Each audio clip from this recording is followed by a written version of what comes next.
What's happening? What's happening? What's happening? We are back again. I want to get it started by saying this is the first episode of Riot Starter TV of the quote unquote new year. We had an awesome, blacknificent, heavy duty run in 2021, and we're looking forward to keeping that rolling. So I wanted to get this year started off right, man, because we have so much ahead of us. If it's your first time stopping through Black Power Media, we appreciate your support. We appreciate you all checking in and stopping through here. Make sure you subscribe to our channel, to our platform, and let folks know, that we're in the building tonight. What I wanted to do, I've been hearing folks say that our platform has been somewhat left heavy, and we've been lacking culture.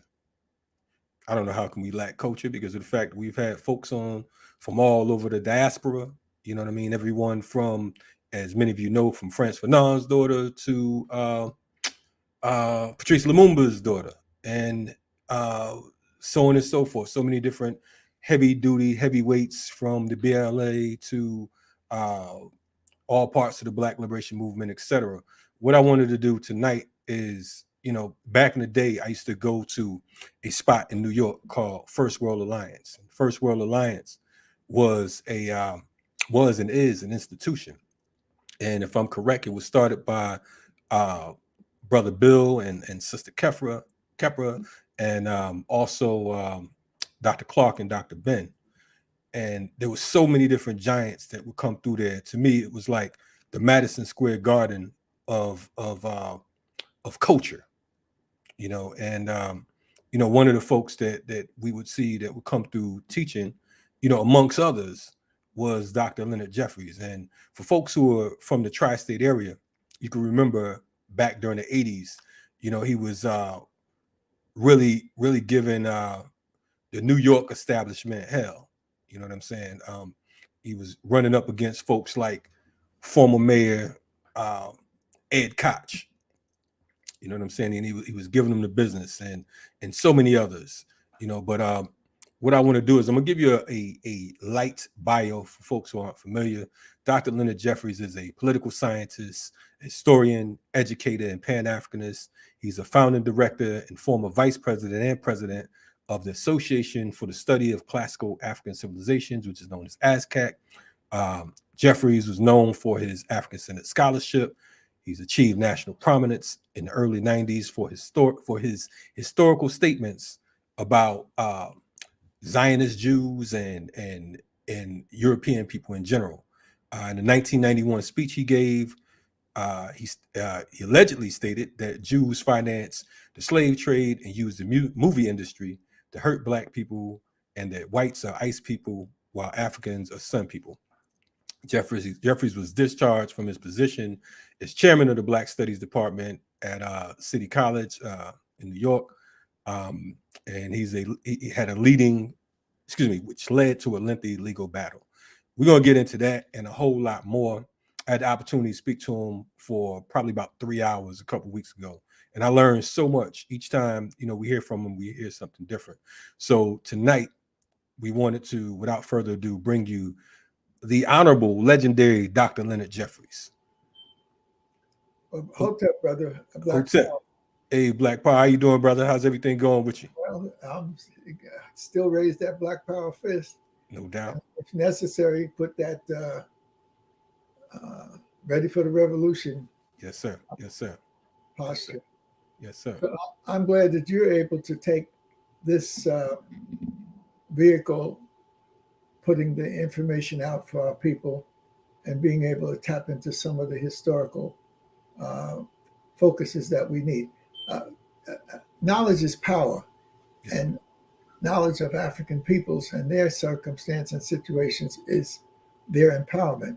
So we can't run from this knowledge. We've got to go to it to enhance ourselves. And because the struggle continues, it is a continuous one. And you can take a little breather here and there, but you got to get ready to get back on the battlefield. So fortunately, having grown up in Newark, New Jersey, with a family, a mother, uncles, and associates that wanted us to know what our history was, so that we did not wait for Europeans to bring a sanitized version of our history. We had it programmed by our people. My mother was 5 foot or so. My father was 6'5" or 7. He was physically a giant, but she was the one that had this knowledge of who and what we are. And so she, my pablum, as I told folks, I am what I am because other people laid down the path. My pablum was not Dick, Jane, and Spot, Little Red Riding Hood and the 7 Drawers or all that mess. My pablum was Booker T, W.E.B, and Marcus Garvey. Right And, so that from an early age, I was in the middle of this knowledge. And in fact, one of the first books, Charles, that I was given as a youngster was not nursery rhymes, but this particular book was mine. And I'm so proud to have this book, Booker T. Washington, A Child of Slavery. And so as a young kid, instead of having the children's material, we were introduced to serious struggle of our people. And then I was born on my grandfather's birthday, my mother's father, January 19th, 1937. Well, he was born January the 19th, 1888. Wow. So that I was actually born on my grandfather's birthday. And so that meant that this little Lenny, who came into the world, he had a special mission. And so I'm glad that my mother didn't hesitate to lay it out for us and then take us down south so that we could see what the conditions were and what our people had. And they had their farms, they had their communities, they built their own schools. They were not waiting in the darkness for the Europeans to bring the light. They were raising the light up for their own development.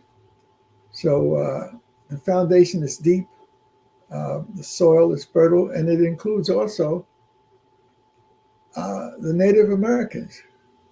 And my mother said, her mother was Powhatan Indian, Pocahontas' people. I said, Ma, really?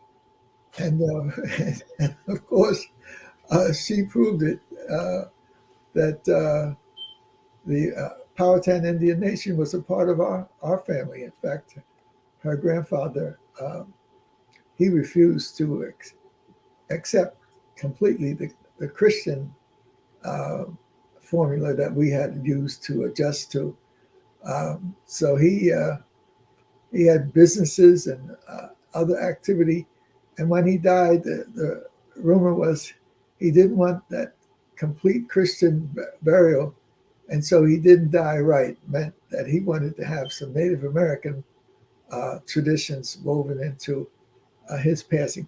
But the beautiful thing was he helped to generate monies that was passed down through the family even after he left here. The children, my mother's brothers and sisters, were receiving money from his legacy. He had a blacksmith shop. He had a boating operation. So this is, when we talk about the South and we talk about slavery and we talk about oppression of white folks, for me, it was good to see that we were able to go through that process and then stand up on our own feet and then wage a battle of serious survival and development. Right And on. Right on. Yeah. That's definitely powerful to have that legacy and on both ends.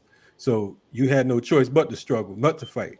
That's right. In other words, it was ours to use and not abuse. That's right. And then she also said that we had a close relationship with W.E.B. Du Bois. I said, Ma, really? She said, yes. And again, one of her aunties was tied into Du Bois's research. And so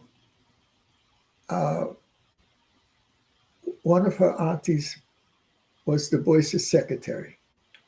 And she got a strong education. And so she was a big help to him. And I didn't realize it was true until they had a newspaper headline in New Jersey that said the wife of so-and-so was really the legitimate wife of this professor, this white professor, a Frenchman. And I said, goodness. And when he died, she inherited his libraries and things like that. Well, Du Bois had been involved with the struggle in Virginia when he wrote one of his great work is The Philadelphia Negro. And he was studying the migration out of Virginia into the North, into specifically Philadelphia. And so he took Farmville, Virginia as the model of migration out. And the migration was to the 7th District of Philadelphia. And my nephew, Dr. Hassan Jeffries, he actually pointed to a 38-page section in one of Du Bois's works that dealt with Farmville, Virginia. He studied the makeup, the institutions and the organizations and the migration patterns. And so there's actually a section of the Philadelphia Negro that includes a 38-page analysis of the migration out and the ability of Black folk to take control of their destiny. So many of us get into an argument over, well, Du Bois was this and Garvey was that and Malcolm was this. But we have to see them all dealing with this system of domination, destruction, and death, which is how the European domination of the economics of the world and the politics of the world and the culture of the world in order for super exploitation to take place. And that's the basis for the international slave trade system. And so we need to see it, understand it, figure out how did our people survive, and then how can we survive it? Because they certainly were able to go through the system as non-persons with no rights and humanity messed with. White folks knew we were human. They knew we were very powerful, but they wasn't going to give us that understanding. They wanted to say that we were a thing, unworthy, had no rights. But then when you realize, like Thomas Jefferson, the greatest of our white folks in this nation, he was my favorite. I called him TJ. And then I had a book this thick, which I left up back in the study. And that book was on TJ and his lady, Sally Hemings. And then there's another book, that thick too, on T.J. Thomas Jefferson and his cousin. And his cousin was so anti-slavery that he, what did he do? He he was called Citizen Richard, and After the French Revolution. he was inspired by the French Revolution, and so he called himself Citizen Richard. And then when his father, and he was cousin of Jefferson now, his father gave him a lot of Africans, 80 to 100 Africans. He said that he could not accept them. But the beautiful thing was, he said that he's not going to subject them to slavery either. So he worked out a relationship with his wife. But after he dies, she gets the legacy. And then her commitment was that she would agree to the freedom for these Africans. Now, the enslaved Africans. Now, they were not left. And his thing was, you can't say you freed somebody and leave them in a society without anything. So they needed land. They needed resources. And so his will, one of the greatest documents in American history, read that these Africans were to be free and that you couldn't survive without support. So land, 400 acres of land next to Farmville, Virginia, was given to the Africans, and they called that, what do they call it, Charles? What was it again? Israel. In other words, they Israel Hill. Israel Hill. Yeah, see, Charles is hanging around doing a lot of things and helping us get these things, but he also has to learn. He also Israel Hill. You don't have to get it. You're gonna get the book. Okay, all right. Israel Hill is a fantastic story of Black folk who were given a helping hand by the European American. And the beauty of it was they did not want the free Black to have land or free Blacks to have it. And Charles is, he's so quick that he was able to, in a minute, run up to the library. Charles Flash, huh? Yeah, Charles was stepping. He didn't miss a beat. Shout out to Charles Flash over there. That's his name for the show today. Israel on the Potomac, a Southern experiment in Black freedom from the 1790s through to the fellow who through the Civil War. The fellow who produced it is a white youngster. Not youngster. This is his picture. He doesn't have any hair, but so he ain't no youngster.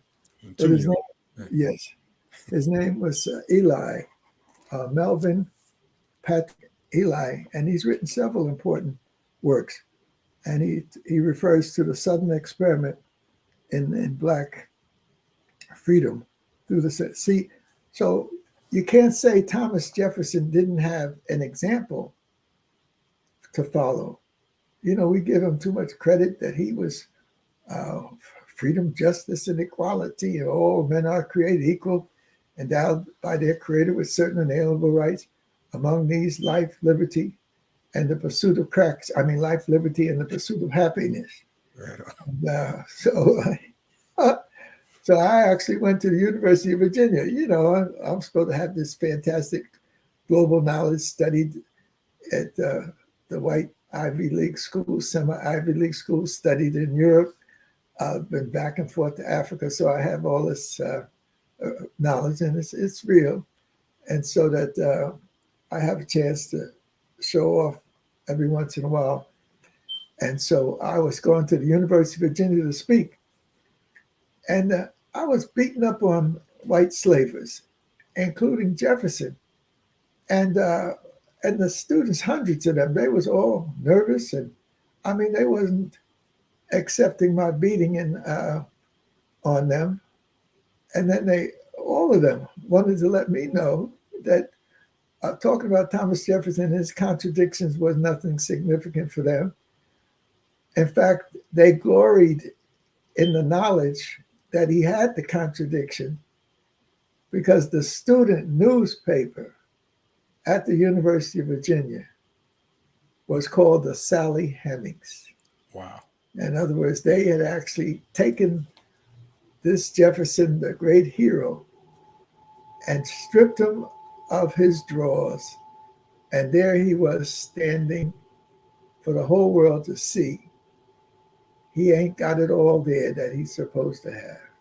And so it was a great moment for me to go and see these youngsters. And I was wondering why they were so in the position that they were. They wanted to let me know that they had this knowledge. What I did as a young scholar was to go into the study of how these Black folk got the land, how they built a free community next to Farmville, Virginia, and then how some of them were able to go into court and get the same rights. Some of them were able to develop control of the moving of trade on the Appomattox River. They had what they called the bateau, and bateau in French means boat. And they were the people who moved the trade up and down the Appomattox River and from Richmond or Petersburg into the hinterland.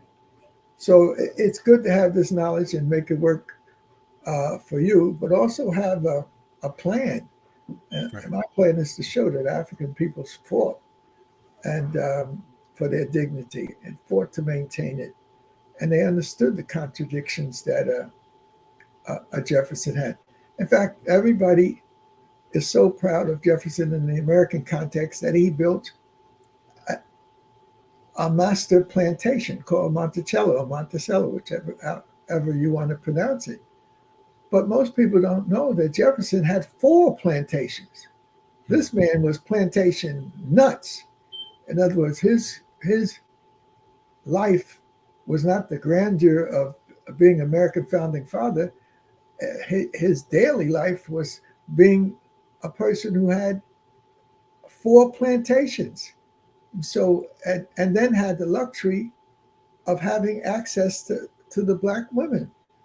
And so he designed Monticello, and they show he was inspired by the French architecture, and he built this domed home and with pillars and whatnot. He also designed the access to the slave quarters, the enslaved community living behind Monticello. He had it set up where there was a ladder construction at the back of his house that could easily be brought down for the Black women to go up and be of comfort for this so-called founding father, the great founding father. So that's why we need to know the full history and work it. And so I'm glad that I wanted to be a lawyer. I grew up with the NAACP. My mother sent me down to, when I was 13, to 15 Elm Street, which is in back of the City Hall in Newark. And that's an old community of these old townhouses. And then 15 Elm was the home of Mrs. Grace Baxter Fenderson. And her father was the principal of the Black school, in Newark. In fact, he was so prominent that when they started building housing projects, they named a very nice housing project, low rise. They named it Baxter Terrace after Miss Grace Baxter Fenderson's father. And when she saw this little black kid, 12 or 13, come knocking on her door, she she was kind of taken back, and she said, "How are you? Who are you doing? Can I help you?" Yes, I told her I came down here to join the movement. and, and she said, "Well, you came to the right place, so come on in." So she sat me down and we talked, and she got into what I was doing, and I told her, I said, "Well, I'm president of my grammar school, and eighth grade president, and I was preparing my graduation at the end of January." And she said, "You're presenting?" She said, "Yes, the president has to present, and then he introduces the students to the whole auditorium." So she said, "Have you prepared it?" I said, "Yes, I'm ready." And so she really got excited. She said, "Well, could you present it now?" And so I said, "Yes, I'm ready to go." So I did, and she was taken aback. She said that this youngster, he's got it together. So she said, "Look, our biggest fundraiser in the NAACP is the Lincoln Douglas dinner, Abraham Lincoln and Frederick Douglass." And so she said, "I want you to be a part of that." Wow. And so without hesitation, I said, "Yes, I'd be glad to do it." And of course, when I got back home, I told my mother said, "Yes," and in fact, that's what she wanted to happen. So I got my initiation in terms of presenting ideas on our struggle from our own people. And of course, there were only out of 100 kids, there were only 5 or 6 of us. And the students elected me simply because they realized that I had multi-talents. It was not, my mother had me playing a saxophone. Right. I even played a sax at my graduation. And my brother was mentioning that she gave you half the pantry to develop your film. So I used to take my pictures and then develop them myself. And so, and since I was born on her father's birthday, and she loved her father, Edward Beecher Smith, and Beecher, they put that Harriet Beecher Stowe in his name. Okay. And so you have to see Black folks, what I'm referring to is socialization. Socialization is how you get your beliefs, your role models, your patterns of behavior, how you become who and what you are. And I use the triangle shape of the pyramid as a manifestation of appreciating this dialectic between one polarity and the other polarity. And so that, in fact, in a book that was published, it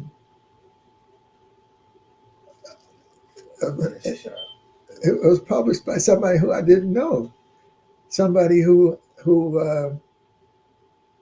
knew of my struggles and my work. And so he took the work and he put it in book form using Jeffries' triangle, thesis, antithesis, synthesis. Again, using that dialectic, that duality that's a part of the ancient civilization. And then I developed this two-ness, and in the center you have the value system, spirituality. So we have the African a thesis, antithesis, synthesis, economics, politics, and culture. But then you have the European turned upside down, and you have the 3 Ds: domination, destruction, and death, as opposed to the 3 Cs: communal, cooperative, and collective spiritual development. So this brother had the Jeffries speeches, the Jeffries court cases, um, African American resistance and accommodation tradition, African American resistance, and the revolutionary tradition. Um, he was able to take an article I wrote on African American source, the search for truth and knowledge, African American, the African American resistance, rebellion tradition, South Carolina rebellion against slavery, Denmark Vesey, and then you also have the resistance continuing with Nat Turner and whatnot. So this brother took the Jeffries work and published it. Right on. Right He on. took, he took Reclaiming Nile Valley Civilization, an article I wrote in reference to Cheik Anta Diop and Dr. Ben and Dr. Clark. And then he took the Albany speech, which had everybody upset, and he published it. And And this is a brother you didn't know? this is somebody I didn't know. Still don't know him. Brother Reggie called him up. He handled our computer stuff, and Right. Brother Reggie had found this thing, and he was selling a hardback like this, a relatively hardback, Wow. for $13.95. And if you got it loose, just printed out, you got it for $9.95. And Wow. so he never contacted me. I did talk to him, and I wasn't going to beat up anybody who was. Where's my glasses, Joe? Anybody who was. Where you going? I want you to know, Dr. Jeffries, not to cut you off, man. We had a whole lot of good people in the chat today. Shout out to the legendary Curtis Blow in the chat. You know, Hey, saying, hey, that's one of our students at City. yes, yes. Yes. He said you taught him a lot, and we got to get Curtis Blow on the show too. So definitely, you know, get with us on that. So But this brother, I had to give him credit. In other words, he calls it the Dr. Leonard Jeffries Reader, and then he opens it up with, and this is unbelievable, Dr. Leonard Jeffries. The Dr. Leonard Jeffries information contained in this reader has been compiled from various websites.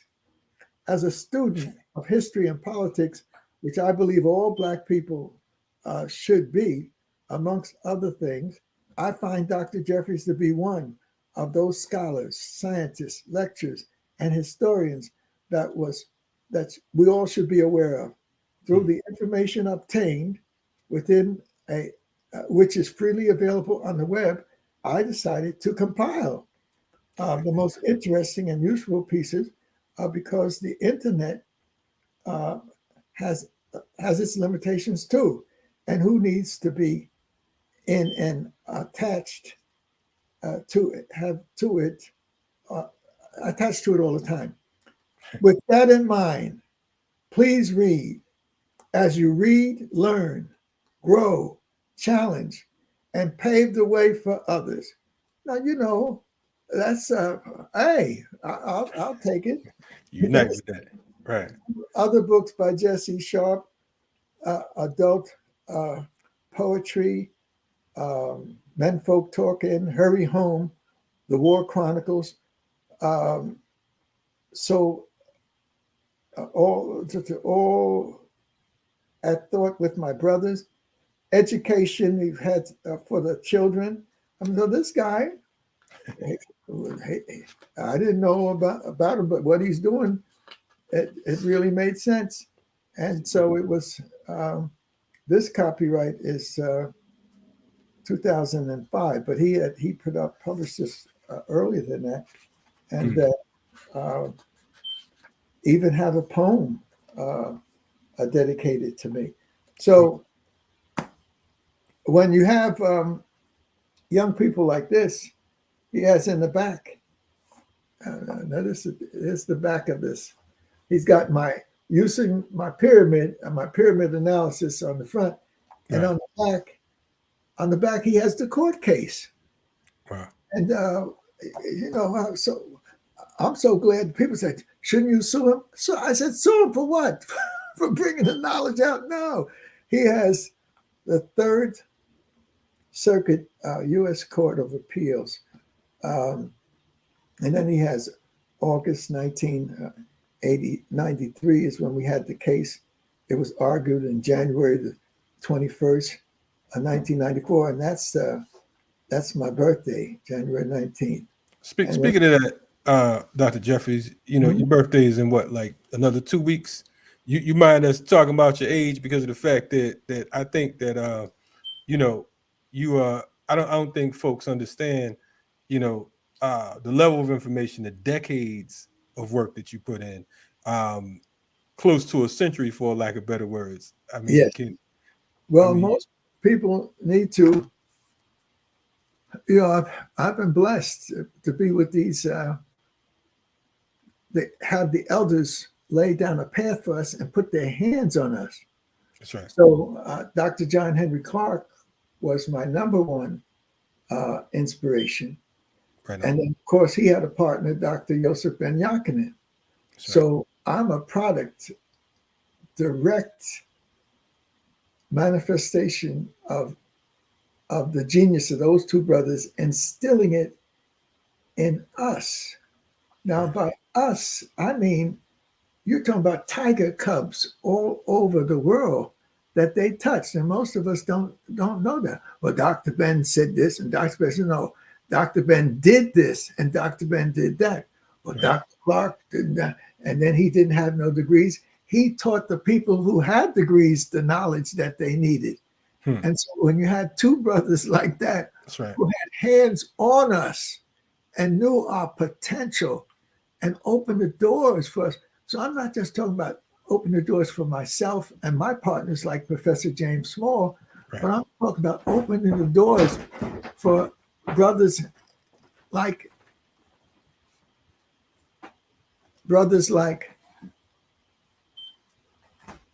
Asa Hilliard. That's right. Asa is one of the best of us. In fact, I say he was the best of us. Coming from some deep roots. His mother was an evangelist. She was a very powerful evangelist, a woman evangelist. Now, when she went into a church in St. Louis or wherever they were, the preacher stopped and said, we have to acknowledge evangelist Minnie, who has arrived. I mean, that was Ace's grandma. Wow. And then his grandfather, great-grandfather, had left the South, Georgia, wherever, and went walking with three of his buddies to Texas in order to catch up with his grandmother. And he got to Texas and married her. So when you have a grandfather who is able to cross the Mississippi on foot, yes, that's a bad dude. and the others got scared and turned back, but he was on a mission. So Asa has those type of genes. Now Asa was light and bright, and you might mistake him for one of the mulatto elite. No, but Asa was the best of us. Right. And then he had a cousin, and his cousin was Jake Carruthers, a little diminutive brother like Dr. Clark. But again, a giant in terms of setting up the Chicago school. Intellectual warfare, one of the heaviest. Intellectual warfare, that's one of the heaviest statements. Yes. Can explain who and what we are and what we have to do. That's right. And so he expanded that out to other brothers like Anderson Thompson and Conrad Worrell and the sisters. All of these brothers, including myself, could not be who we are without the mothers, the aunties, and our wives. Right. And so you can be out there by yourself, intellectually masturbating, or you can be within the family and taking that family to new higher levels as families. And that's what we did. Dr. Clark showed it could be done. In fact, he grew up in Union Springs, Alabama, and next door was Georgia. And so he grew up in Union Springs, but the family finally moved into Georgia, and so he had this deep Southern experience. And he says, however, the key to his growth and development were these women. Right. 3 women. He called them 3 deities changed my life. As a little kid, I was so desirous by my family. They called me Bubba. And the 3 women were his mother, his grandmother, and his 5th grade school teacher, Evelina Taylor. And so they did a lot of laundering and stuff, and got the white folks up and did the laundry. And then they put a sheet over a covering over the laundry and put him on the truck and dragged him back home.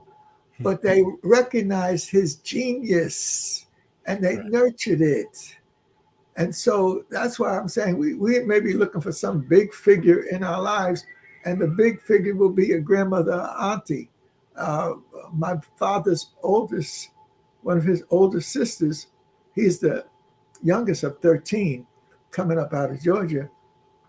And when his father was murdered by the Klan in 1917, Aunt Bessie, the family left, and they went up to Akron, Ohio, to Cleveland, and to Youngstown, Ohio, because the rubber industry, the car industry, was getting started.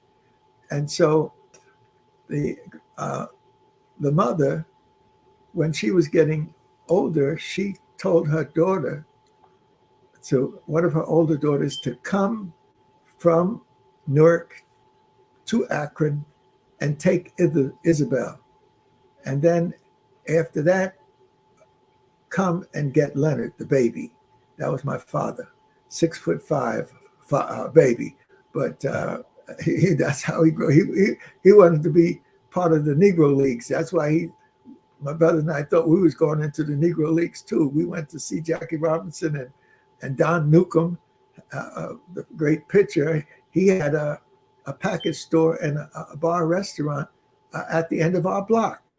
And so that when you talked about becoming involved, the village, the concept that I like to put out is that what made us strong and saved us from becoming white-eyed was the concept of the village.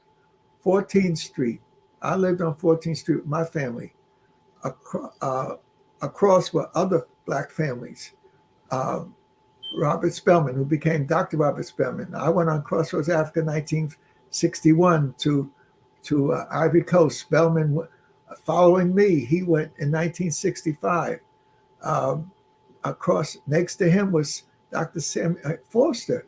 He became the principal of Quitman Street School, the largest middle school in New Jersey.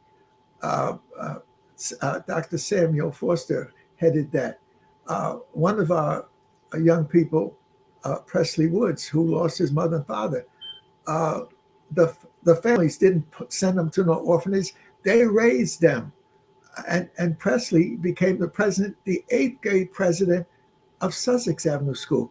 Now, here, these Black men, all of them wanted to thought they was going to be athletes. And Percy actually was all state, and he left Newark and went down and started teaching in Brazil. So the way to understand me and others like Amiri Baraka and others who grew up in Newark, you have to see our communities as African villages. That white folks was around. They might have lived next door or even might have lived in the same building. But we were not guided by the white domination. We had this African-American process of socialization. So we were proud of each other. So Amiri Baraka, who developed Leroy Jones until he changed his name, he lived in another part of Newark that was a little rougher. We called it the Hill. That was a little rougher than other places. Where we lived on 14th Street, every Black person owned their home. They made sure they got those white folks were glad to sell them to us, because when we started coming in their neighborhood, said, "Oh, we got to get out here and go out to the suburbs." Yeah. So they went out into these little white homes, homes for, they call them, what's the town they call it, Charles? You got Levittown. These little Levittown homes where you get a nice little small home.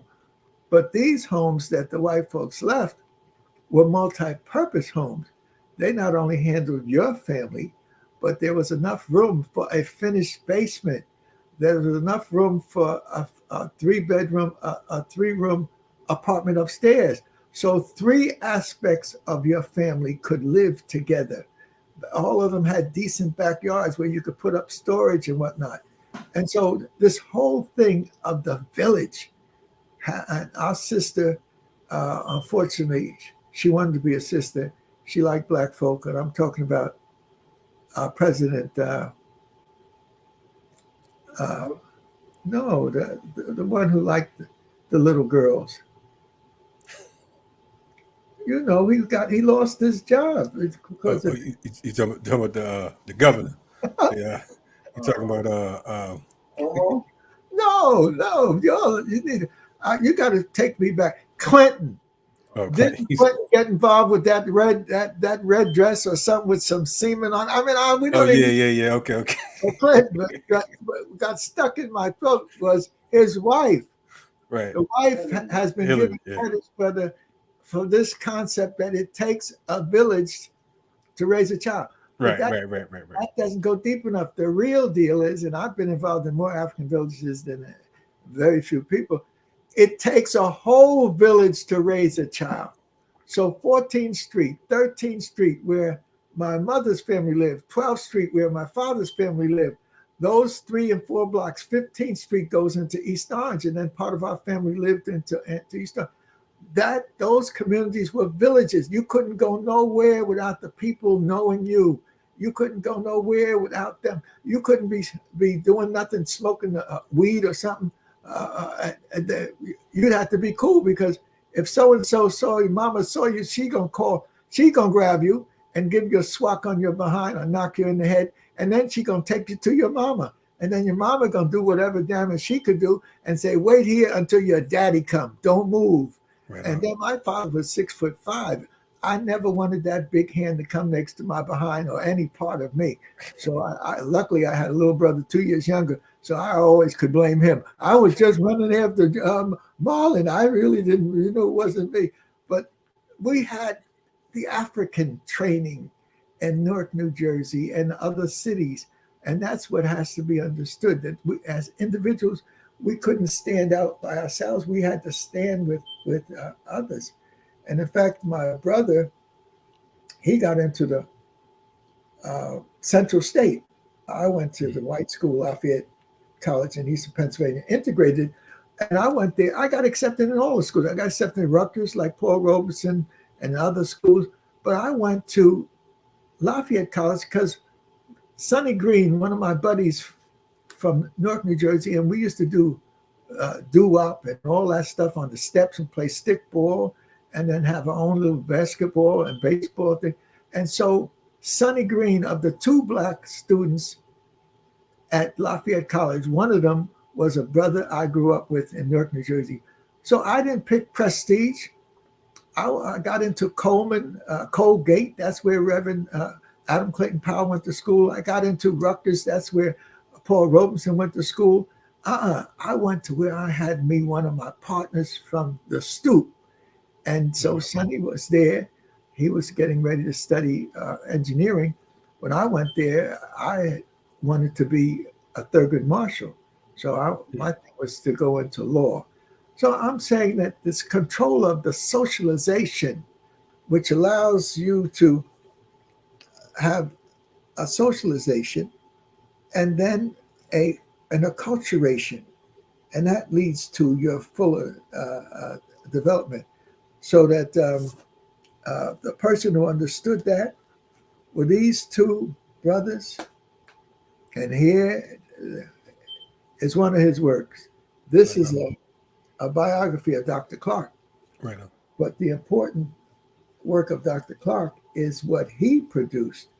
And so his own work, the sister that produced this is Barbara Adams, and she, Eleanor Adams, well, Barbara Eleanor Adams, she wrote a biography of Dr. Clark, and she had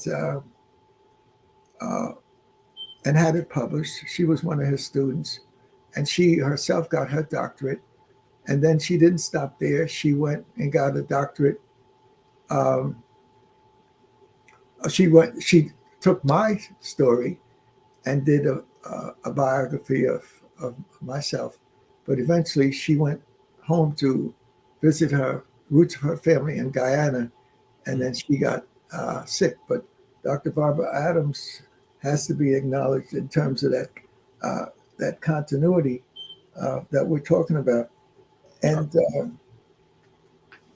I want to ask you because you talked about the village in Newark, and I yes, know that for folks who are unaware, you have these international ties that go just beyond beyond the continent. You know what I'm saying? When I last spoke to you, talked about Cheik Anta Diop. You talked about Frantz Fanon, um, and several others. yes, How did you go from Newark to being an an, um, an associate of Cheik Anta Diop? How did that take place? What was that road like? Because of the fact that you make it sound easy, like you just stepped off the stoop and went to college and everything was cool from there. But we know that it took a whole lot to to paint this picture. yes. Well, one of the things that you have to credit your aunties or your the significant people in your life who wanted to open up these opportunities for you. And so this Sunday school teacher, Mrs. Smith.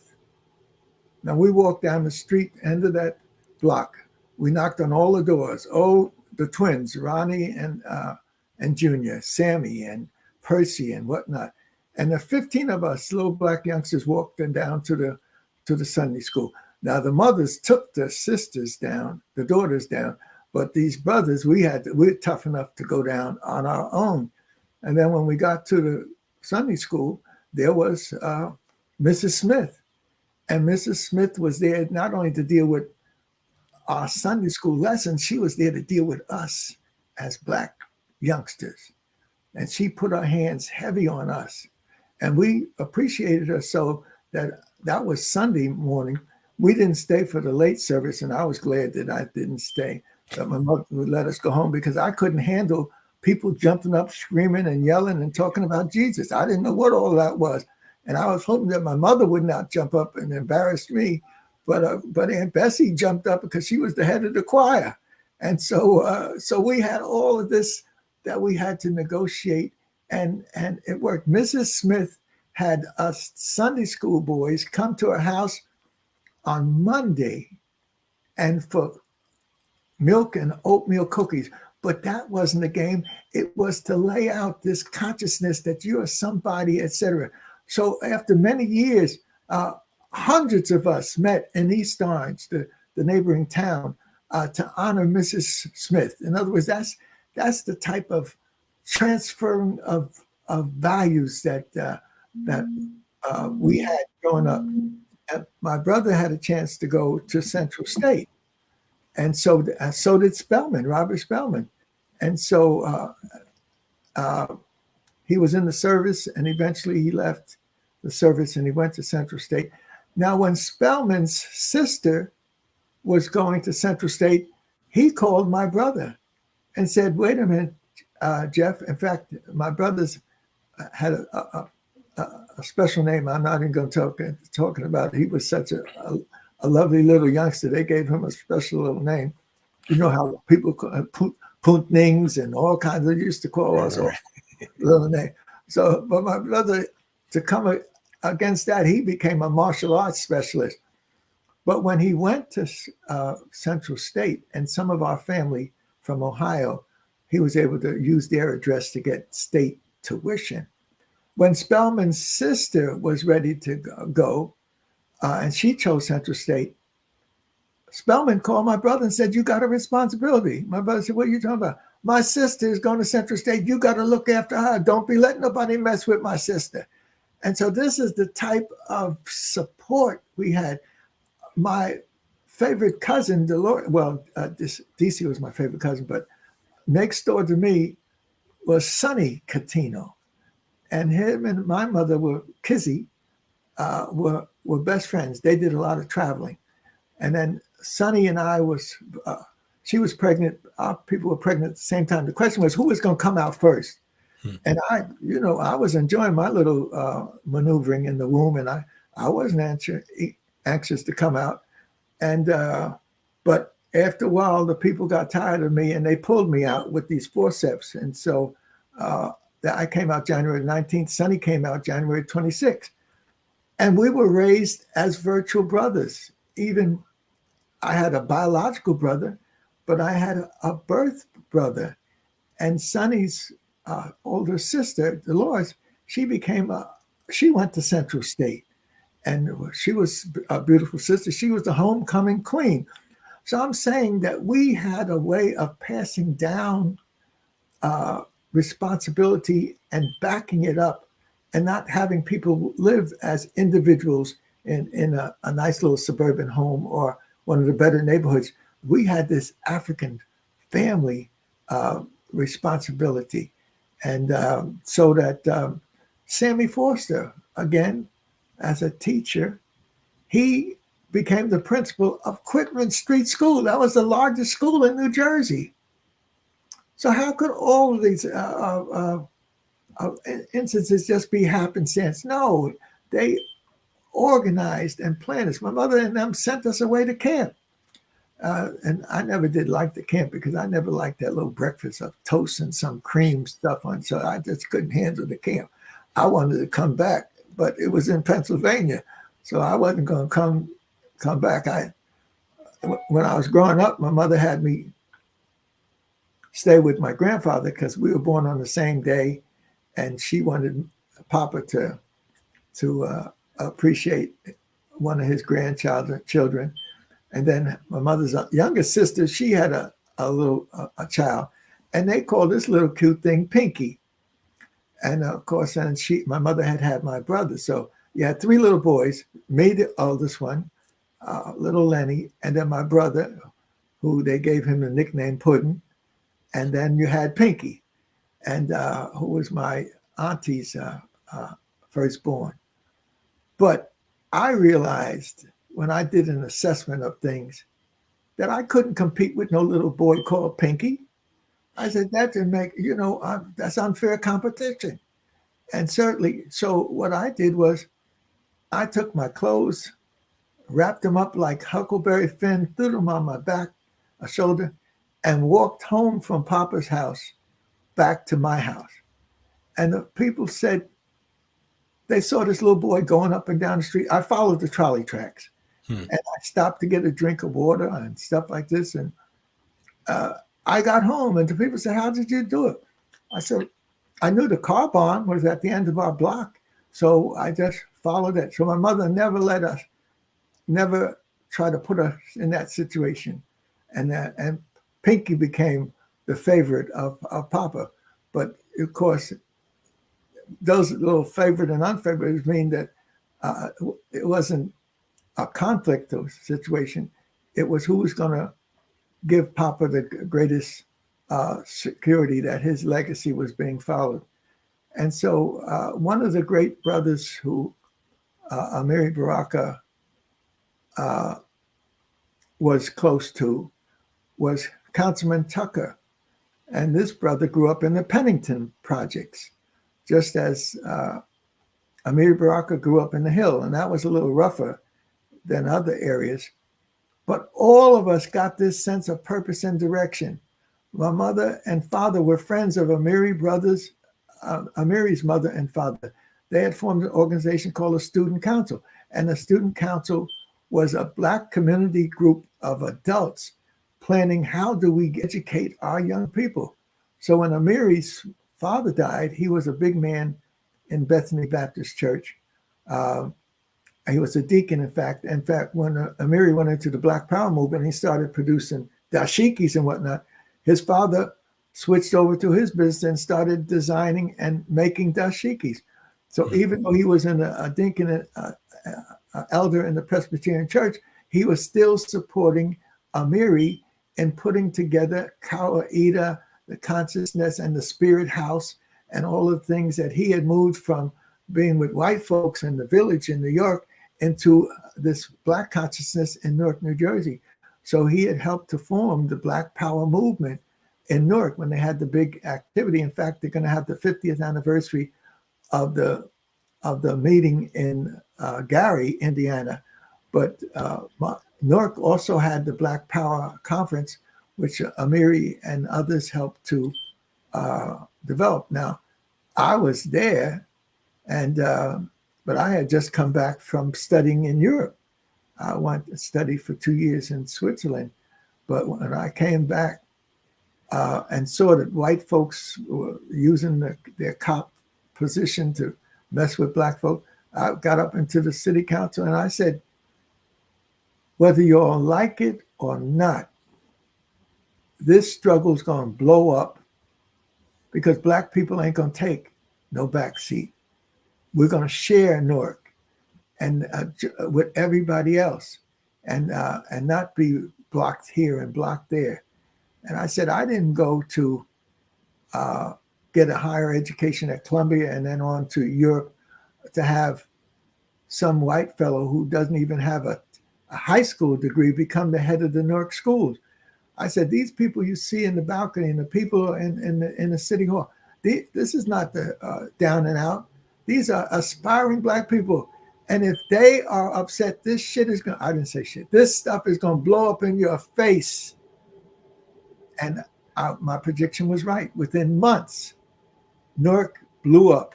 One of the biggest urban rebellions. And since that time, they had to give Black people a place in the city and positions, et cetera. And so I did my undergraduate work on the urban crisis in America. And that's because I lived it and I was able to analyze it. I was able to be it. While we were there in the Newark City Hall for the Black Power Conference, it was near the City Hall for the Black Power Conference. It was actually at a hotel. When things got really rough and serious, Adam Clayton Powell and some of the big leaders were there. A Black woman with a big afro jumped up in the middle of the discussions. And the Black folks who had rebelled and they had got arrested and they put them in the jail in Newark. This woman had jumped up tall and statuesque with an afro, and it wasn't Angela Davis. It was our sister who became our leading theoretician in terms of philosophy. And she got up there and said, if you men in Newark don't have the sense and don't have the strength to go down to the jail and get those Black folks out of that, we women are going to do it. And I said, oh my God, if they go down to the jail, those kids I grew up with, those Italian youngsters, are ready for that. But of course, Malcolm X's assistant, Brother Omar, he got up, one of his bodyguards, he got up and he was able to say the right thing to keep our people from jumping up following this sister. And so she has been a great psychological image for us. And who am I talking about, John? They just honored her. You know, Tony Brado and them just honored her. Oh, Francis Cress. Francis Cress. Wow. Francis Cress Welsing walked up in the middle of this conference in Newark and said, if you men don't have the testicles to go down there and get our people out. We women are going to do it. And Brother Umar, fortunately, he had the right thing to say, that we will be getting ourselves organized, and this is what the Black Power Conference is all about. And boom, boom, boom. And so we kind of chilled. But we didn't chill for long, because before you knew it, word came that Detroit was going up. And so the Black Power group from Detroit, we gave them permission to leave and go aid the brothers and sisters running up and down the streets in Detroit. And what?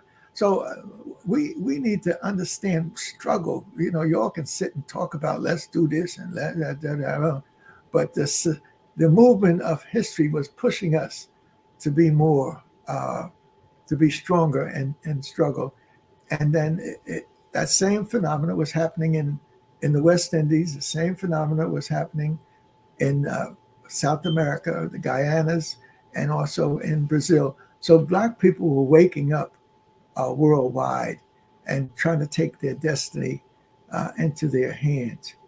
And so one of the great things about Councilman Tucker, he became the leading councilman in Newark, and he actually set up an exchange program, a Twin City program between Newark, New Jersey, and Cape Coast in Ghana. And so we took 29 Black political leaders from Newark and around the country, the heads of the Black mayors and all, and we went and established relationships with the continental Africans.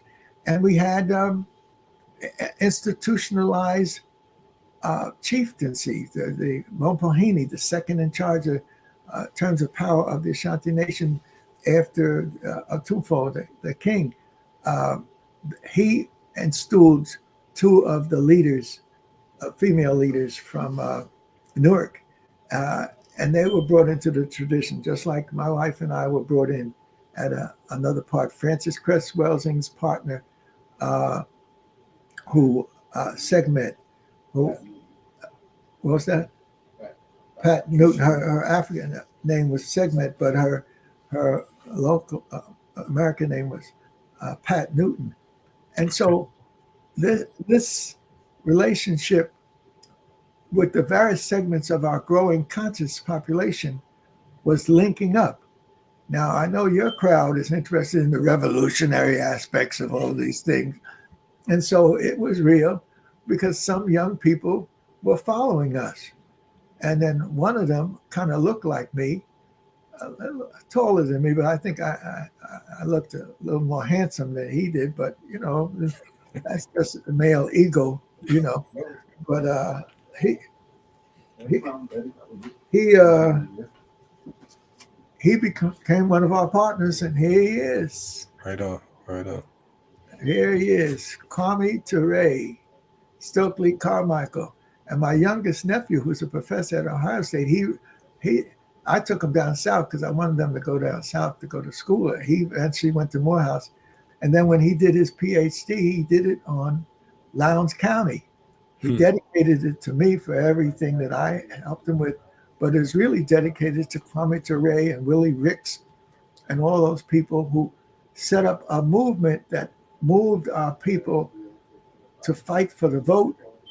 And the symbol was the Black Panther. Right. So we know of Huey P. Newton and the rest of them that made the Black Panther famous in California, Oakland in particular. However, the Black Panther was the symbol of the movement in Lowndes County. That's right. And our brother, my brother, we were very close. We even had a situation where I was in the bank on Broadway taking care of some bank business, and the bank vice president came in all excited, and he went up to where I was taking care of my bank business. He said, come on out, come on outside. I said, what's happening? He said, you know, he's walking up and down the street. I said, who? He's walking up and down. He said, come on. So I got up, went outside, and who was walking up and down the street eating an ice cream cone? But Stokely Carmichael, Kwame Ture. And so we were very close to the extent that his great work, which we have here, Ready for the Revolution, Life and Struggles of Stokely Carmichael and quotes Kwame Ture. And then he did this synthesis of coming from the Caribbean, so there was also already a fighting spirit of Garvey and other people from the Caribbean, Haitian Revolution and all the rest of that. He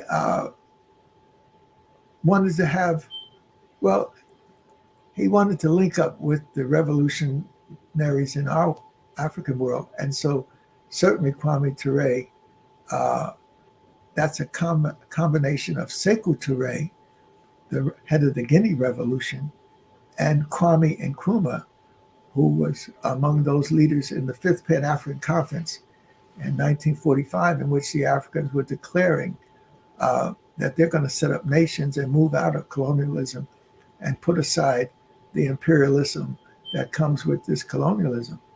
So Kwame was going to school down south, but he had a partner from the Caribbean, and his partner, Michael Thirlwell, he took an African name, Michael Thirlwell, and he was at the University of Massachusetts, and he helped Kwame write this book. How did Dr. Jeffries get in the middle of it? Well, Kwame came down to the city, and he met Michael Thirlwell, and they had a chance to go into one of my staff's apartments. She had 2 apartments on Convent Avenue, right near where Curtis Blow lived. He let me know that he lived on 140. I thought he lived on 141st, but he said no, he lived on 140th, the big apartment house there. Well, at 141st, we did buy a building which we turned into Dr. Clark House, and that's where we have our organization activities and whatnot. In fact, Dr. McIntosh had a fantastic several-hour activity on the struggle and to save Clark House. But if you go up to the end of the block, these 10 row houses, you come up to a big apartment house. And that big apartment house was where one of my staff members, Jerry Price, had an apartment. She also had an apartment in the building next door. Across from her 2 apartments was a big apartment house, and Gil Noble, one of our greatest TV persons, he grew up there. In fact, he was courting his wife on City College campus. And so, but what I'm trying to point to is that Kwame, Jerry Price, and her partner, Jeannie, they were on the radical side of the struggle with Paul Robeson.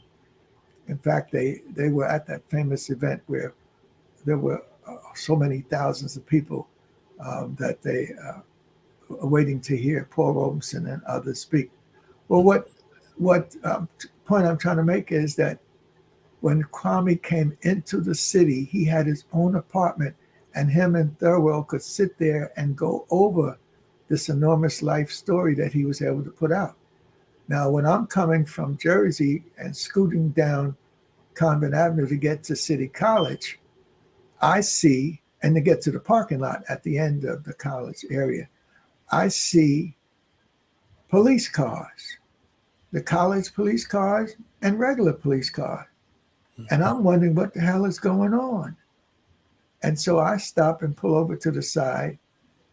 And then I know the security well, and they said, Dr. J, a lot's going on today. I said, what are you talking about? He said, look at the top of the apartments. And I'm looking at the top of the apartments, and there are people with rifles and whatnot.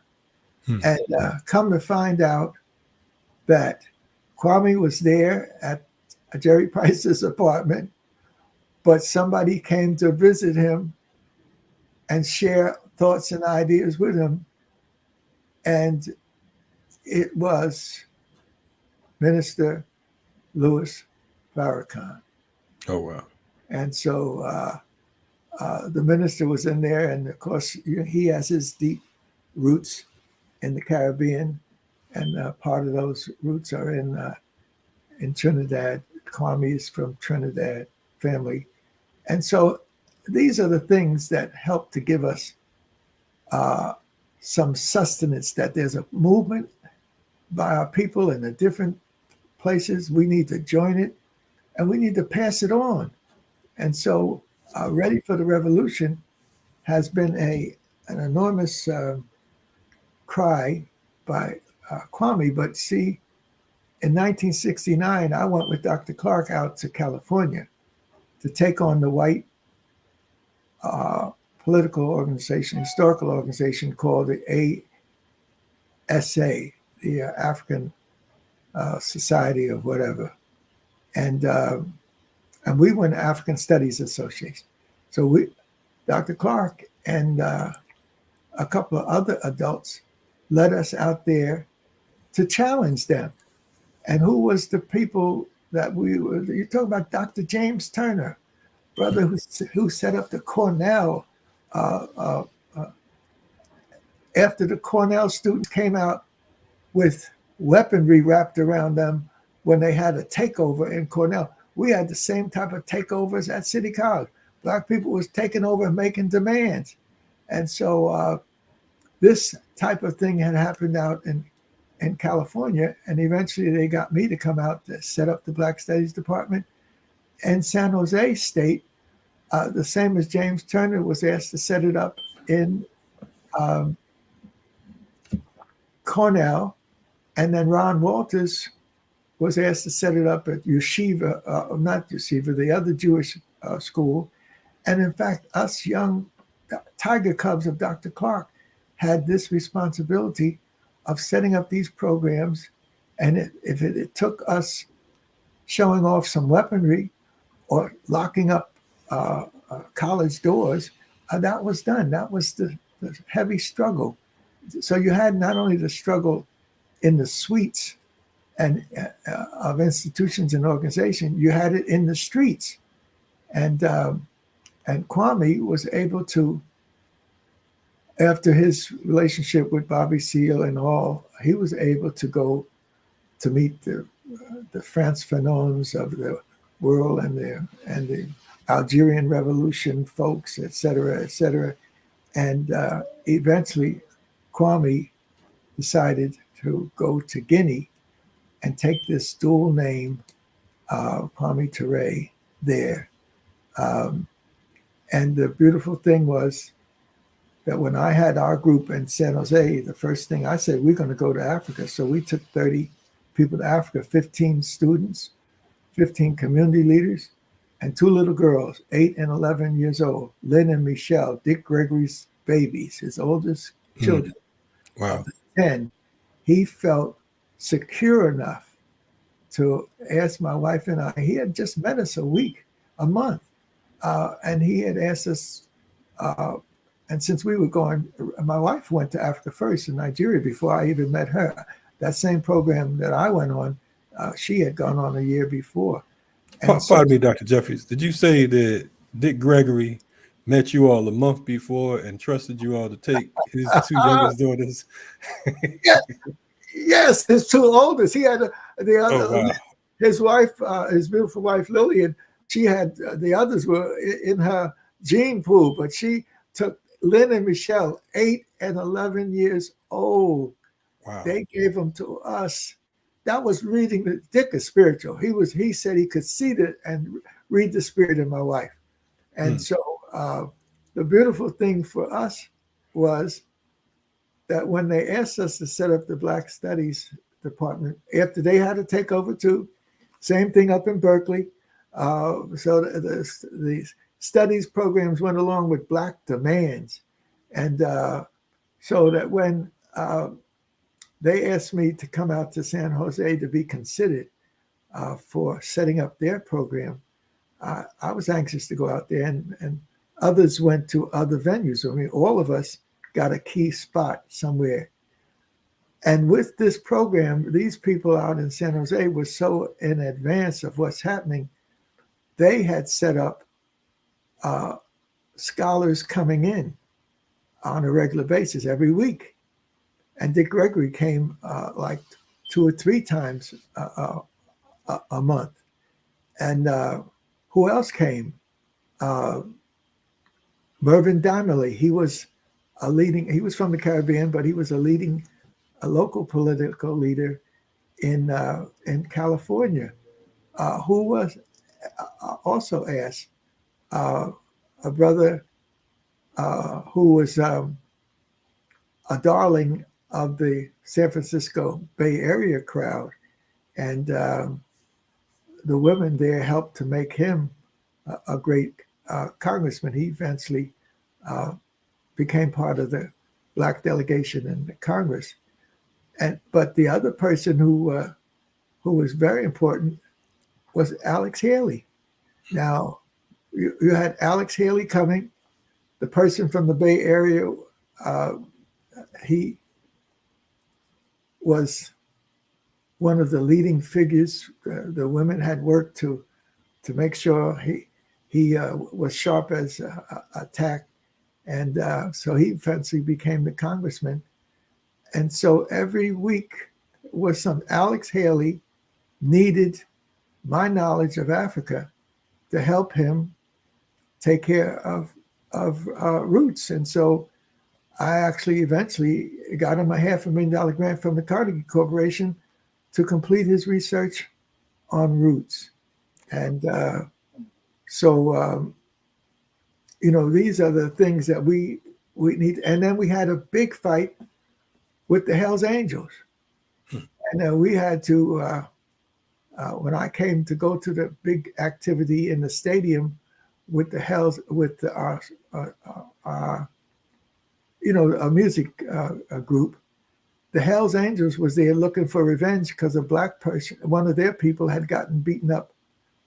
Let me switch that. One black person was killed by the Hells Angels because of a riot at one of the big concerts.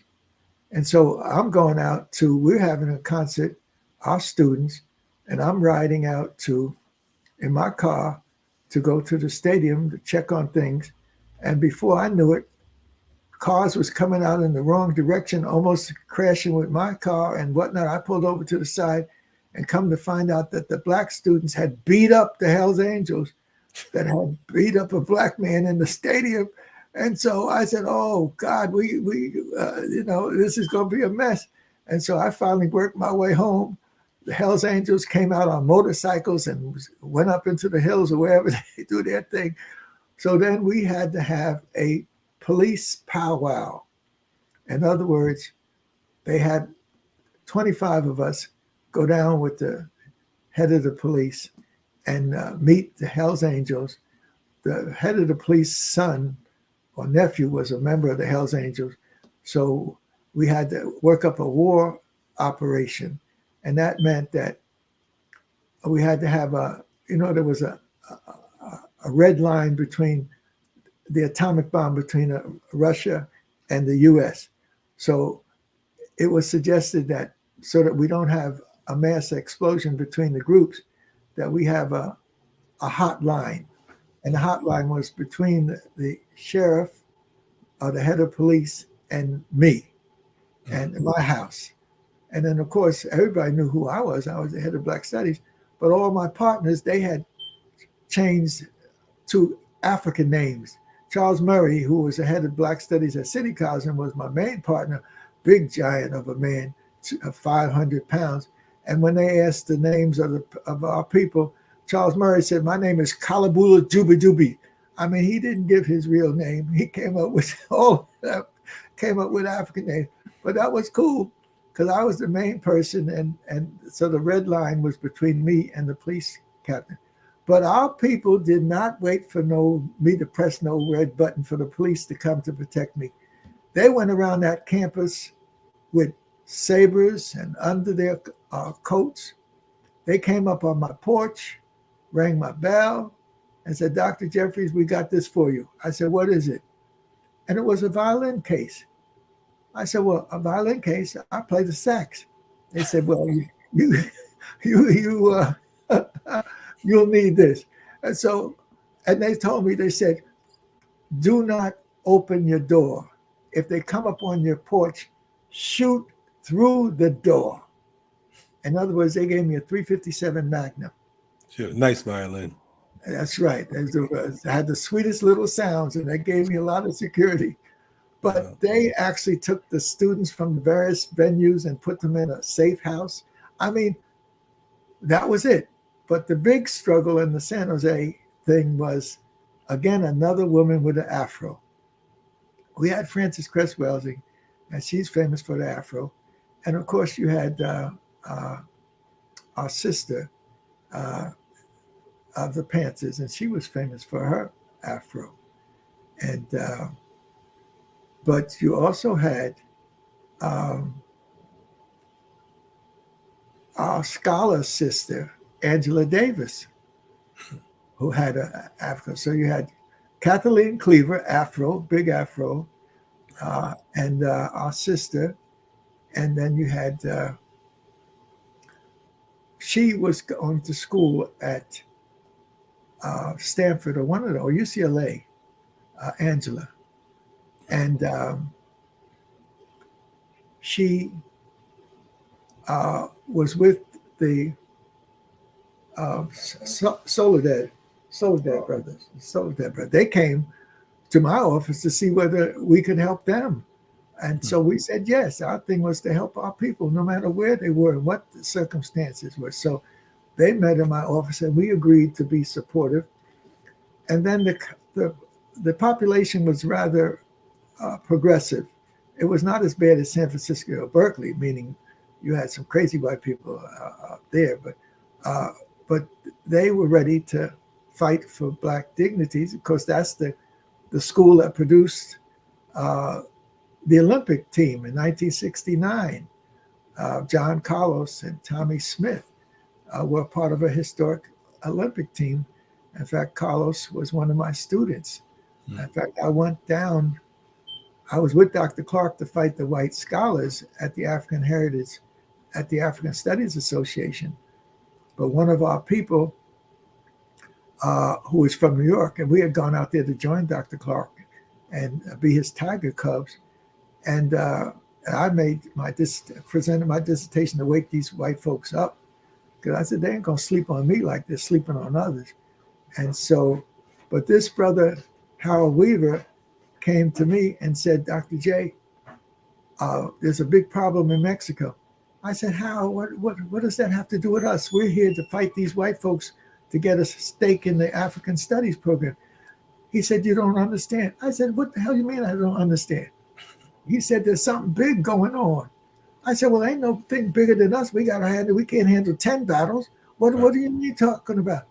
He said, the students have had trouble in Mexico, had trouble with its own students, and now there was trouble at the Olympics. So I said, well, what are we going to do about it? He said, we need to go. I said, how the hell can we go down to Mexico? We just had enough money to fly in from New York to Los Angeles for this conference. He said, you don't understand. I said, why the hell you keep saying I don't understand? I know how much money I got in my pocket. He said, for an extra $25 to your New York to Los Angeles ticket, you can go to Mexico City. I said, what? I said, shit, let's go. And so we did. We jumped on a plane. I went down to Mexico to join Carlos and them, and met him at the hotel. I forgot the name of that hotel, but he was in the same hotel, Hotel Dynamique or something like that. But at any rate, I met John Carlos. I was going up, and he was coming down. He had a fifth of Johnny Walker. And they had told him that, Black Power fists had disturbed the Olympics, and Mexico was already in trouble with their students riding. I think several hundred may have been injured or killed. And John, being asked to leave, he had a fifth of Johnny Walker in his hand. So we greeted each other, and he went down, and I went to my room. He had to get out of Dodge as soon as possible. And then, unfortunately, I don't speak Spanish. I speak French. Je parle très bien le français, presque comme le français. That has been able to help me deal with the work of Cheik Anta Diop and all these other French-speaking scholars, Amy Césaire and the rest. but Spanish I didn't know. And John Carlos and them had raised their fists, and they became heroes of struggle. And so people, students, thousands, it looked like hundreds of them, thousands of them were hanging around the Hotel Diplomatique. That was the Hotel Diplomatique. And they were looking for Carlos. And even though Carlos is taller than I, he's browner skinned than I, when they saw a black man coming out the hotel, they said, there he is, there he is. And they started running to the hotel and catching a hold of me so they could give me a hug and this and that. And so after a while, I just had to say, I'm Carlos, and I couldn't say I'm not. I just took all the hugs and this and that. So I had a chance to see the most fantastic Olympics.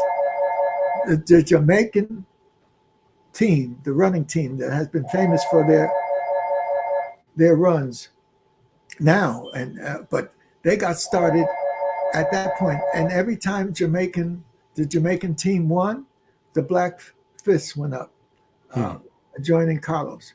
They had a brother who was the long jump. I forgot his name, Lehman or something like that. His long jump was so long that the people said, ain't nobody, he beat the world record. They said, Bob Demon. They said, nobody can leap that far. You must have been cheating, or you're smoking some drugs, so they did all the testing, and he set the world record. Wow. And so he was raising. Then you had this white boy who had a high jump, and he had developed a new way of jumping over the high bar and twisting his body. And every time he jumped and did his record thing, he raised his fist. Once he got to his feet, he raised his fist. This was the Flosby flop person. But the biggest event, which I had a chance to experience, was 80,000 people in the stadium. And they were for the marathon. And I was jumping and screaming and yelling like with everybody else. But I didn't speak no Spanish, but I knew that they was yelling because the race was exciting. And all of a sudden, at the end of this marathon race, into the stadium, kicking it, was Mekele, one of the Ethiopian who set the first Ethiopian, Tanzanian, Kenyan runners, long distance runners. And he came kicking in the stadium with no shoes on. People went crazy. And so that was my introduction to California. And so when they had asked me to set up the Black Studies program, I didn't know it was going to have all of these dynamics, but it did. And, the beautiful thing with me was I set up a summer program, and that's what the Gregory girls were on. Ron Dellums was the Oakland person who had, and Warren Widener, he was running for the mayor of Oakland. So he was a part of this. That San Jose area had a lot of life and whatnot. Berkeley had a lot of life in. But their thing was mainly third world. Our thing was African, because anything I have anything to do with African. Ron Dellums became a conscious African. Merv Donnelly was a political leader from the Caribbean who lived in that, and he became part of the Black Caucus. And then Angela got in the picture. And then I had to work with her.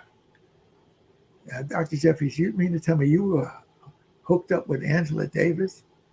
I said, yes, I was the leading African Black person in San Jose. So when the Soledad brothers came, they didn't go for no white people. They came to my office, and we said we would be supporting them no matter what, and helping the wives and the mothers.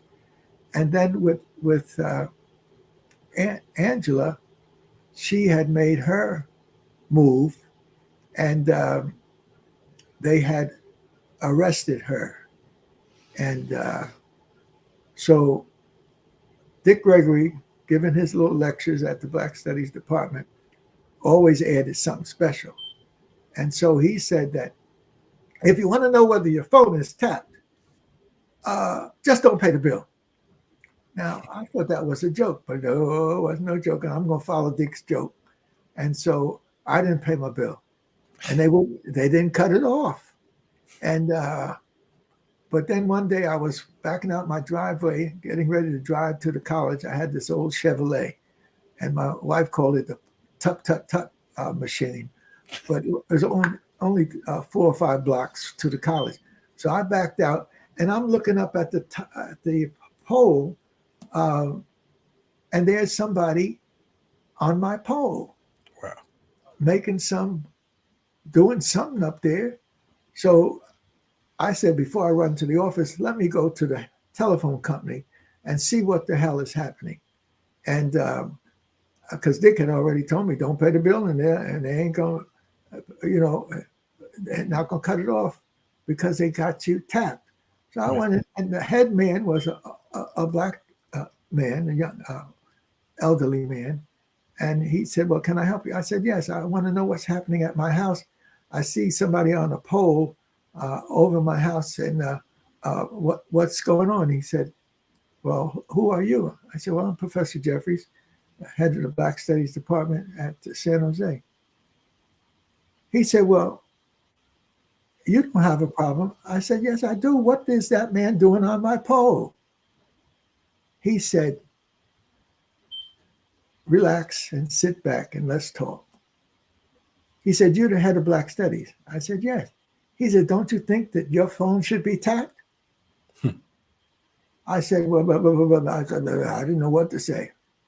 He said, that man up on that pole ain't the problem. He's doing the job professionally. Our problem is when the drug and whatever administration, when they start tapping our phone system and putting the things wherever they want to, and that causes a problem.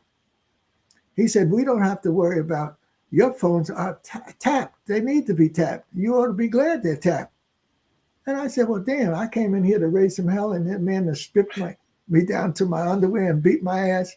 And so, and I felt bad, but he said, look, we don't have to tap your phones. We could put a bug in your rose bush outside of your house and tap you. We could go away 2 blocks away, several blocks away, and then beam your house. If you're the head of Black Studies, you should expect to be tapped. And that was a growth thing for me. And then I realized what had happened. The word went around the revolutionary circle, particularly the communist circle around the world. And everybody was calling into San Jose. And they wanted to know what the community was going to do to help Angela Davis. Well, we had already met and already decided that we're going to fight with the sister. Right. And so that had already been made up by our community, old, young, white, and black. Even the Chicanos joined us. And so we were supportive of Angela, and I got to know and appreciate her. And she had a sharp mind. And then come to find out, she had a sister that lived in the same complex where my adopted father in New York lived. She lived off of Amsterdam Avenue. So, and then she had a couple of 3 or 4 kids. And so the Angela Davises became a part of the struggle in a real way. We became clearer about struggle. And so we were able to expand it to Africa. So when we decided to have this course, a traveling course through Black America for for a month, and through Africa for another month, and we took students. We took 16 students signed up, and then 15 community people, including a lawyer in a wheelchair, Mickey, and he had his man servant, a man buddy, who moved him around in the wheelchair. And then you had the 2 Dick Gregory kids along with the students that we had. And it actually turned out people who didn't want to go take the course, because you got course credit traveling throughout Black America. So we left the Bay Area, San Jose, went down to Los Angeles, went from Los Angeles over to Texas, went to Houston, and then to New Orleans, then on to Mississippi, Jackson, and then on to Alabama, and then got to see a sister, Margaret Walker Alexander, who was at Jackson State, and she was a friend of ours. She would have my wife and I come all the time to spend a week there. And then we went on to Atlanta, Big Apple, and Morehouse, and then on to North Carolina, and then further up to Washington, D.C., to Howard. And then we got to New York, and we were ready to go out to the airport to get ready to go to Africa. And so we had our community group, and we had the little Gregory girls, Lynn and Michelle. And we left New York, and we flew to Paris to make the connection down to Africa. And we were minding our own business. And all of a sudden, here comes this powerful force coming at us. And I didn't know where it was. I got hung up with Dick in San Jose. Whenever he came, he had the Ouija board. He was always playing some damn Ouija stuff. And we're looking for him to speak. 1,500 students are there ready. And he was in my office with a Ouija board. And so I couldn't interrupt him. You know, I'm polite enough to know that that's, you know, you can't just tell a brother, come on, they're waiting for you. So he had all of them had their 5 people had their hands on this little Ouija thing. And the question Dick asked, who is the next president of the United States? Who will be the next president of the United States? And then their hands started moving, R and I and C and H and ARD. I said, oh my God,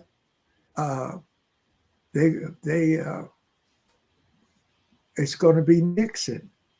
And so, but no, when they went for the last name, it was Dick Gregory name. I said, yo, come on over here. People are waiting for y'all. And so he did go. And he came into, and he knew how to present. And Dick was marvelous as a presenter. But when they gave us the kids to take, and we had gone through America, they went with us, and then we got to Kennedy, and then we flew to Paris. A group of Black people with kids, a great, powerful force came at us, and before I looked up and saw it, this force was trying to grab our babies, Lynn and Michelle.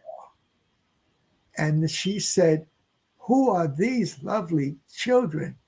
I said, well, they're Lynn, Dick, and his wife's Dick Gregory. She said, oh my God, I knew them. She got on her knees, grabbing them and hugging them. She said, I knew them when they were toddlers. And so when we were worried about getting to Africa, but everywhere we went was positive information. Josephine Baker giving an acknowledgement to the Gregory kids. Wow. And then we flew to Senegal, and then we flew to Guinea. And then that's when I have pictures, slides of Kwame Ture with my students, Sister Phyllis, who was in charge of the girls. And she was talking to Kwame Ture in Conakry. And, but I didn't want to stay in Conakry because when I went, my first year in 61 was Ivory Coast and the neighboring country, Ghana. Second year was Senegal and the neighboring country, Mali. Third year was Guinea. And so I had a work camp. We were building the foundation for a youth center in the mountains of Guinea. So my thing was to leave the capital where they had all the official business and go up into Mamou and show them where I had my work camp with 21 people. And it was a big to-do. And So we did. And then after we went to Mamu, we went further up into the mountains, in the mountain range to Pita. And then we went further up to Dalaba. And Dalaba is where Kwame Ture and Miriam had their home, a hut, a two-story, a hut that the roof was two-story. And it was so large, it had 5 rooms of red carpet. And that's when we got up into the mountains and we were going to greet Miriam Makeba. I could still see her coming out of the mist of the those mountains, the Futajala Mountains. And when she saw the babies, she went crazy too, just as our sister, Josephine Baker. So the Gregory kids were such a powerful tool for people. The Africans had great respect. You're bringing students, you're bringing adults, you're bringing elders, and you're bringing babies. And that was the greatest tribute that we could pay. So most recently, they had the son of. I don't think Stokely and Miriam had any children, but the son for her previous marriage, I think she may have had a couple marriages. One of her marriages was Hugh Masekela. Right. And I was close to Hugh Masekela. So this youngster was showing the history of Miriam Makeba.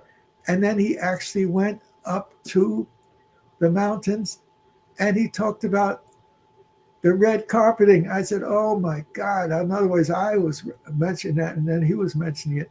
I have to get Charles to see whether we can get a copy of that tape. But Miriam was one of those icons that we related to. Hugh Masekela and the loudmouth was a part of the Jeffries experience. And his name, the loudmouth, I'm looking at him. Don't bother. I'm looking over my shoulder, and there he is with Malcolm, our warrior leader, and there's a painting of a photo. Charles, don't touch it. Don't touch it. I'll just tell you, got enough stuff out here now. We haven't even talked about the Diop book that I helped get translated. And we haven't showed them the Renaissance Monument. But in back of me is a photo of Malcolm X, our great warrior leader, and he has 2 babies on his knee, Attila and Gamela. And then next to him is a grinning Chessy cat, and that's Muhammad Ali. And he has the 3rd child the 3rd daughter on his lap. And so that's a beautiful photo for me, but that is actually clipped. Betty is in that photo, but she's on a cushion with the 2 twins, the one who just died last month. And we had a beautiful burial for her. And so I need to find the original picture and put the original picture with the picture that cut Betty out. It was intentional, but they just wanted the two men leaders in there. But Muhammad Ali, and I said, and then people are going to say, there you go, Dr. J, putting yourself in history. Well, I can't help it. My wife lived on 115th Street. The Muslim mosque in Harlem was 116th Street. And she used to have to go she was the oldest daughter, so she used to have to go to the grocery store on Saturday. And the grocery store was right across from the mosque. And so she would be getting her stuff straightened or if doing the laundry, whatever. And then she would see somebody on a ladder talking, carrying on with a crowd of people around him. And that was Malcolm X. And she had a chance to actually relate to Malcolm because she had her middle brother got hooked on drugs. And she felt bad about it because she was helping to raise the boy and he was a wonderful young man. And but when he got a chance to go into the mosque, Malcolm advised him to break out of the drug habit, and he was sent to Hawaii. And that brother has been a drug instructor, saving people from drugs for the last umpteen years.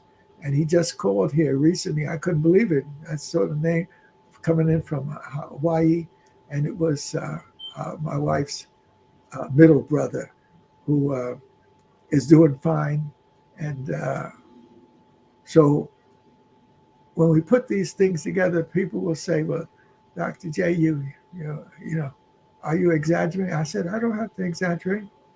I don't have to exaggerate. When we talk about Ali, I met him at the mosque. I went over and joined the crowd, and I had my African outfit on, so I was noticeable.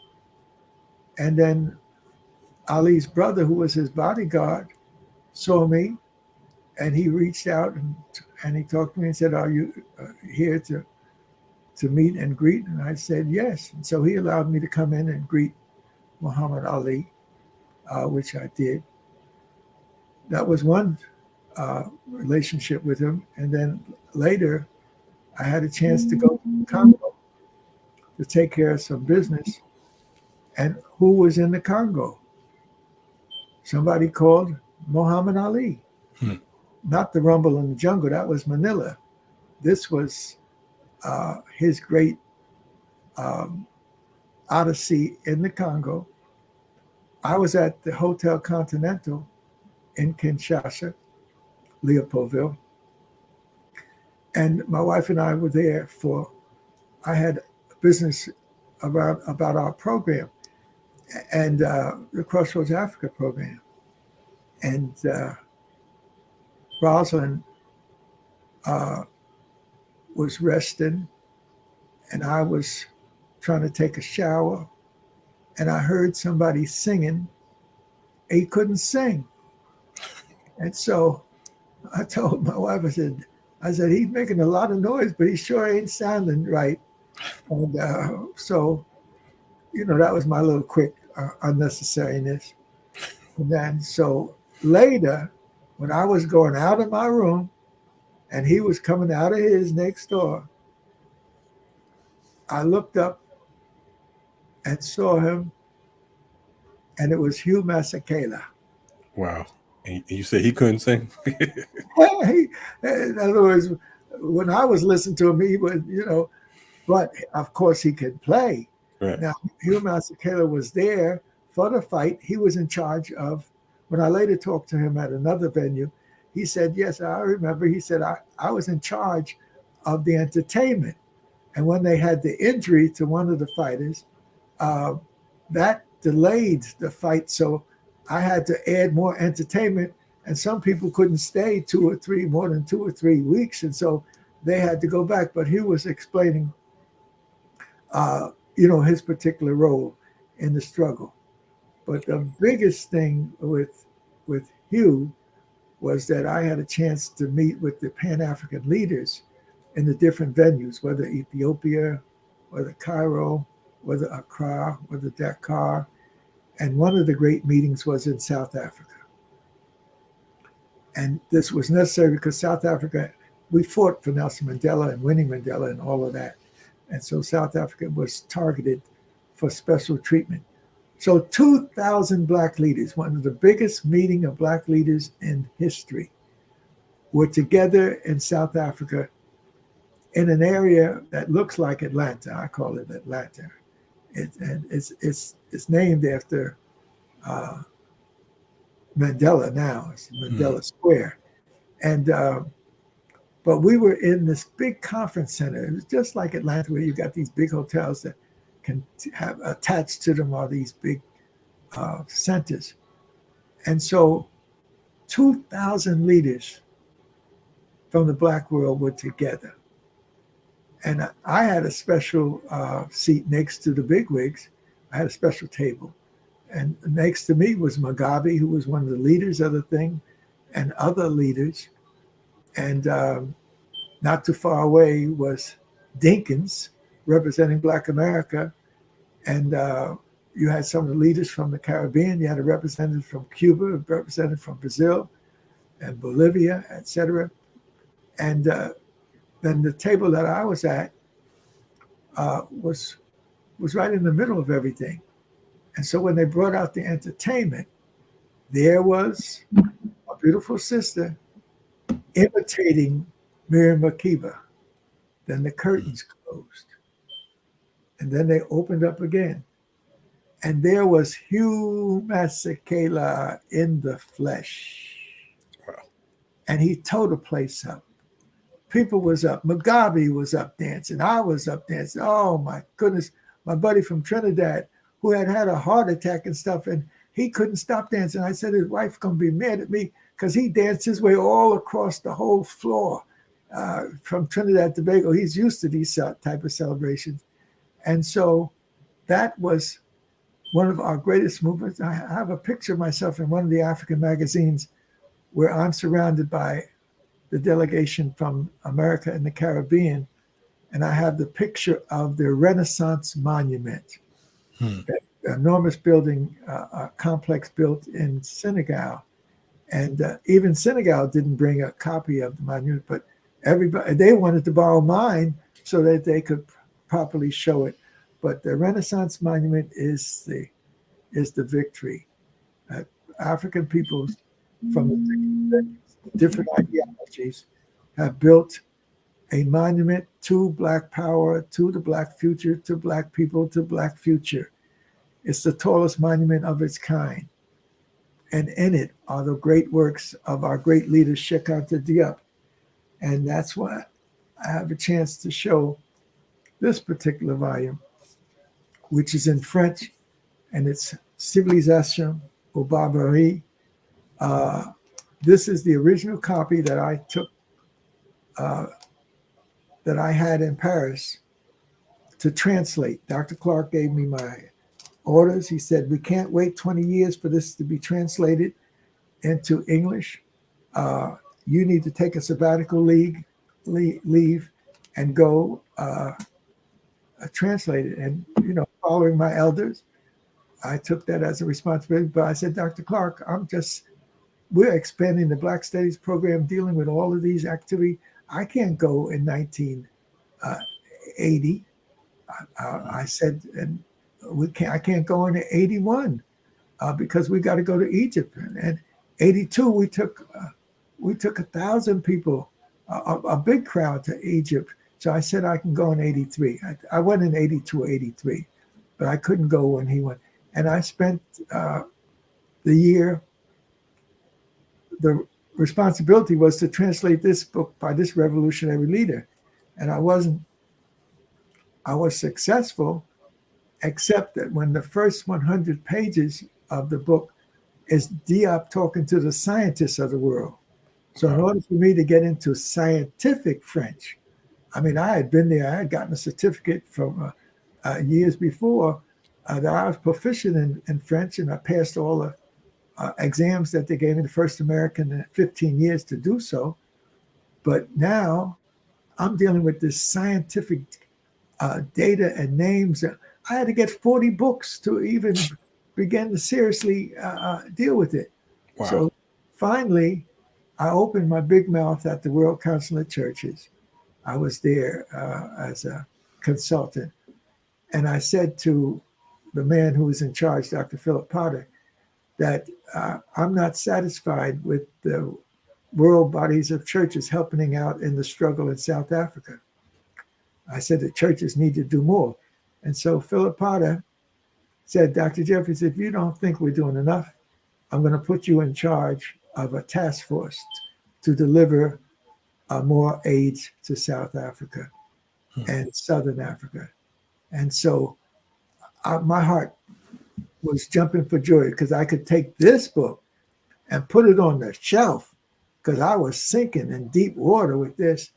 And then I concentrated on producing a book, which was South Africa in Crises. That was gone out to the world bodies of churches to help the big struggle going on with the apartheid movement and the suppression of the black dots. In other words, wiping out black communities, coming in with bulldozers and knocking down these township dwellings that they had. But the women refused to accept defeat, and they developed what they call survival villages. And the black men who were pushing these steam shovels to take away the African housing, they had sense enough to give secret signals to the women to say that tomorrow night we're coming to your house. They call it the black dot. We come to your village. And so the women, and this is the beauty of our struggle, the women would roll up the tar paper, roll up the sticks, etc. And by the time the fellas came to knock it down, it had been moved in the night. And they had this enormous fight of the women saving these towns. So actually, South Africa gave up on tearing down these towns because black people would come and put them back up. They took them down, walked them away, and then came back and put them back up. So this is the type of beautiful experience I was able to translate and put on the table. And so among the books that I really am very proud of is that as a result of our work in South Africa, we became very close to Winnie Mandela. And so I have photos of Winnie in the middle and holding on to my wife and I on each side of her. And she came to Newark to help us, our women in support of the Million Man March. So several times I was there. Well, I helped. My wife did the curriculum for the Million Man March product, which is a child development center in Newark. So, brother, it's our latest pilgrimage. Diop's work has been recognized by the Museum of Natural History in New York, which is the largest of its kind. Right now. Museum of Art. Metropolitan Museum of Art. There's two. There's Metropolitan Museum of Natural History. That's on one side, and that's for the artifacts like the paleontology. But the Metropolitan Museum of Art on Fifth Avenue, that has one of the largest African collections from the Nile, and has one of the largest collections of traditional African art from the different parts of Africa. So for the first time, and if you get a chance, get any material from the Metropolitan Museum, and you'll be able to see that they have combined the traditional art of Africa with the art coming from the Nile Valley that Diop and his partners have. This is one of his partners, dear fellow Banga. Yes, sir. Yes, sir. Who Yes. came to Temple University and added realness to the work there. And then he went back to set up a university in Brazzaville, Congo. And eventually he had to leave that. But Brother Troy, who had been one of his students at Temple and wanted to complete his PhD, Brother Troy went to Brazzaville, and he worked with Obanga, who had gotten a little soft as an administrator. So when they were in Philly, they used to jog 6 to 8 miles. Wow. And so he got Obanga back into that jogging thing, and Obanga got his manhood back. And then they were afraid of his university, so they tried to destroy it. And in fact, he got word of the incoming danger, so he sent his wife and family up to Paris. He stayed at the university, but when they came for him, he was ready. They tried to burn his books and whatnot, but he was able to get many of them out. And then he ran through the rainforest to escape his enemies from his native land. Wow. And Troy has to be given a great deal of credit for it. Albenga now got back to Paris, and he was trying to connect with the work of Cheik Anta Diop, because he is the biggest interpreter of Diop's work. But then one of our people in the West Coast in these United States had trouble with their leadership, and so they needed a strong leader, and that was coming from the Bay Area. And so my suggestion, or somebody's suggestion, was said that Theophile Albenga is available. And so he went out, he spent 5 to 8 years helping to develop the Black Studies program at San Francisco State. Okay, now that's where I met him at. I hosted a Black August event out there in, I believe, 08. Oh, okay. And and he was on the bill. So that's actually where I met him physically in the Bay in Oakland. Yeah. So that's interesting. I didn't know how he ended up out there. And it was funny because a lot of the folks that were there didn't know who he was. Yes. And I was excited because of the fact that, I was serious about Cheik Anta Diop and so many others, but I knew the work and I heard the stories of them with the wheelbarrows of books full of books and whatnot, going, challenging the French, I believe it was. French, right? The French scholars. In other words, two of them challenging 50 or 100 French scholars, and they kicked butt. Right. Yes.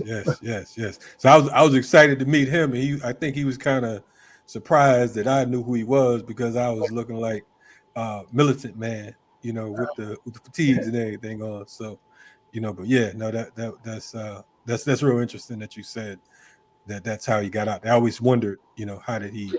Because there are strong people in the Bay Area, but they already had institutions. Wade Nobles had an institute, and that institute was doing great work. In fact, in '87, when we went out there, they hosted the first, what was that conference, Charles? Melanin, the first Melanin conference. Okay. And so Wade had an institute of a Black family, and so he didn't want to take on responsibilities of managing a program, and so that you had Vulalewa and others who were in San Jose area, but they're also attached to San Francisco State, and so it really is a great history of the family and the family struggling together. Wade has hooked up with his partner, his buddy Naeem Akbar, and so they try to bring some Africanists to the Society of Black Sociologists, and then also they extended it out with Dr. Francis Cress-Welsing and Pat Newton to Black psychologists, Black psychiatrists, and so and then you had the power couple who had gotten their grounding in Washington at Howard, and that's where some of the greats were trying to establish a meaningful Black African studies, Black studies program. And so one of the first persons to set up a meaningful Black studies program was Nathan Hare. Well, Nathan Hare was, he was a character. And Dr. Julia Hare, correct? And yes, and they were a power couple. They try to call my wife and I the power couple, but I said there's several of us. Wade Nobles and his wife is a power couple. Pat, my wife and I are a power couple. You go to Atlanta, you got our brother and his great wife, Asa Hilliard. You go to Chicago, and you got Dr. Jake Carruthers and his wife. In other words, so this concept of a power couple, we need to spread that around because we've been able to stay together as family, and even Wade's son Omar. When we were at the conference in San Francisco on melanin, we were planning to go to Africa with Dr. Ben. And then Wade had said he plans to go, he would like to go also, but he doesn't think that he can go because his wife has been has the potential for polio or whatever. She was incapacitated. So he said, but even though we can't go, I'm starting a practice in my family that when my children graduate from either high school or college, he said they will get a trip to Africa, to the Nile Valley. And but he said, he's got these medical expenses now, so it's going to be difficult. So I said, don't worry about it, brother. I'm glad to meet you. I heard a lot about you.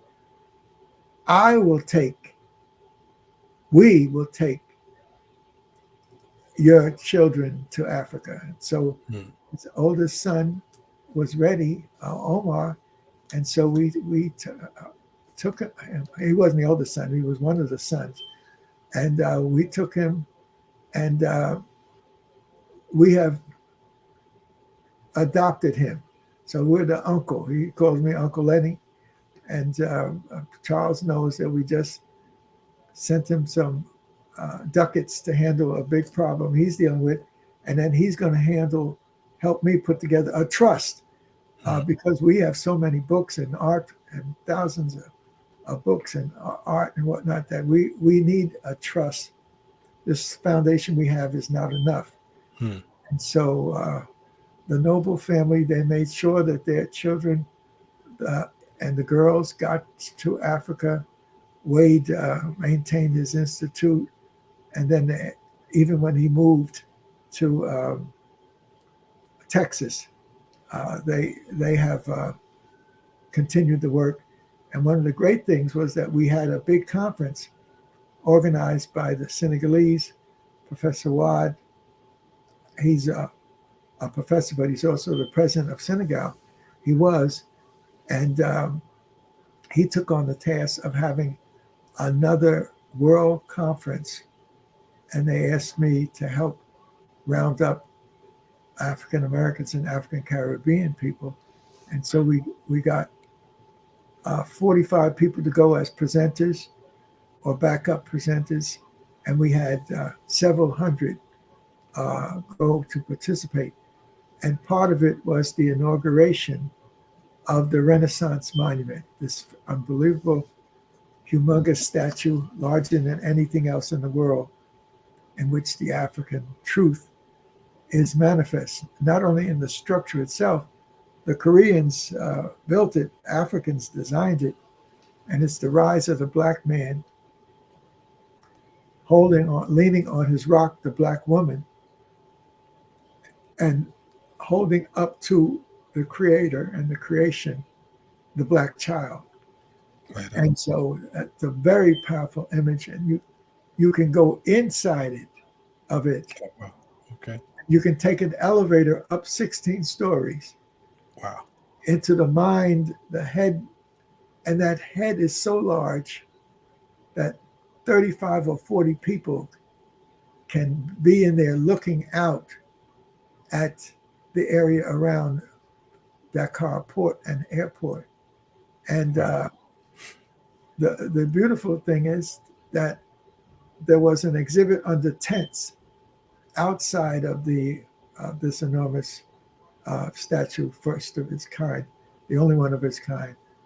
And this exhibit was put together by Diop's a French wife who was a scholar herself into geography, and she had 4 or 5 boys that had his genes, and they have become scholars and scientists and whatnot. One works for the French nuclear industry. That's Mbaki, the oldest. And he has taken the lead in doing a biography of his father and putting together all of these early images of him. And he and his mother helped to put together Diop's collection. And in that monument, with the black man standing on his rock or holding onto his rock, and it's a volcanic, a dormant volcano. And and holding his child up to the future. The child is not pointing to Europe, where we have been trained to look for sustenance. The child is not pointing to Mecca, where a good part of the world population looks for sustenance. The child is not pointing to south, to the rest of Africa. The child is pointing across the Atlantic Ocean to Africans in the New World. It is that link of Africans in the New World with the old world Africans that is our future. And that's the theme of this whole work. I've been inside. They have places where you can make presentations, you can have plays, you can have exhibits. They have a collection of books that's probably one of the greatest. And I've had a picture taken in there, and in back of me were images of the African great leaders. So they had W.E.B. Du Bois, along with Aimé Césaire, along with Malcolm X, along with the great leaders in the African continent. And so, and in one of the pictures, I am there with the youngest son of Marcus Garvey. And his older brother is a part of the Jeffries village here in Teaneck, New Jersey. He just made his transition some months back, Marcus Jr. But he, when my wife and I would leave this house and we wanted to go for our walk, we would go out the door, walk 4 blocks further to the north, and then turn down the park and then hit Hamilton. And then we would go knock on the door, and Gene Garvey would look out the window and say, "The Jeffries are here, the Jeffries are here." And they'd be carrying on. And then we would go inside doing our kissing and hugging, but being there for 3 or 4 hours discussing the struggle. So that's the key to what you're trying to do now. We need to bring out these historical images, but know the personal relationship that has been developed by all of us. You get into your little conflicts. Dr. Ben and Dr. Clark had a semi-conflict. Dr. Clark didn't appreciate the aggressiveness of Dr. Ben because, you know, he said there's only one thing that's important in the world, and that's the Nile Valley. And Dr. Clark wanted to say, well, that's part of it, Dr. Ben, but there's another part of the African world, which includes the part of Africa out of the Nile Valley. It includes Black America, it includes South America, it includes the Caribbean. Dr. Ben don't want to hear none of that. He said, well, I can deal with a little bit of the Caribbean because his stepmother came from the Caribbean, came from St. Kitts. Right. But Dr. Clark says, that if you don't know the Nile Valley, forget it. You ain't into nothing. Dr. Clark said, that's not right, Doc. We got to expand this thing. So I've been in the middle of the interplay between the two of them. Love them both. My wife loves them both. The people that I know love them both. And Doc Ben gave us the gift that keeps on giving, the Nile Valley. Forever and ever, it is there as the key to the role that Black people played in raising culture and civilization. And then Dr. Clark was interested in Ghana because he knew Nkrumah, and Nkrumah had went to Lincoln, and then he had a triangle of getting to know Africans. Azikiwe was there, the head of the Nigerian leadership, was also at Lincoln.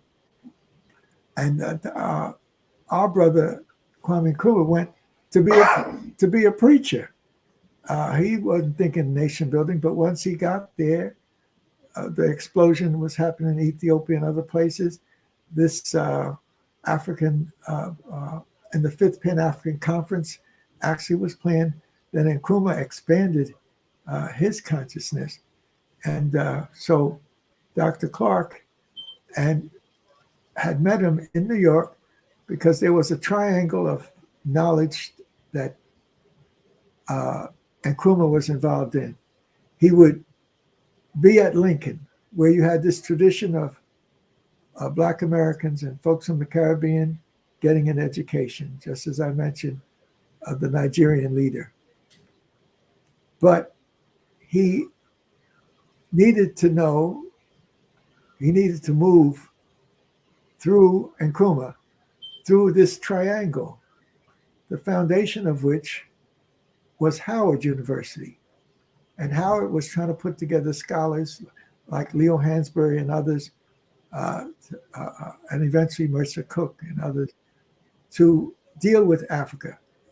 They didn't want to go too heavy because white folks was looking for prestige in white scholarship.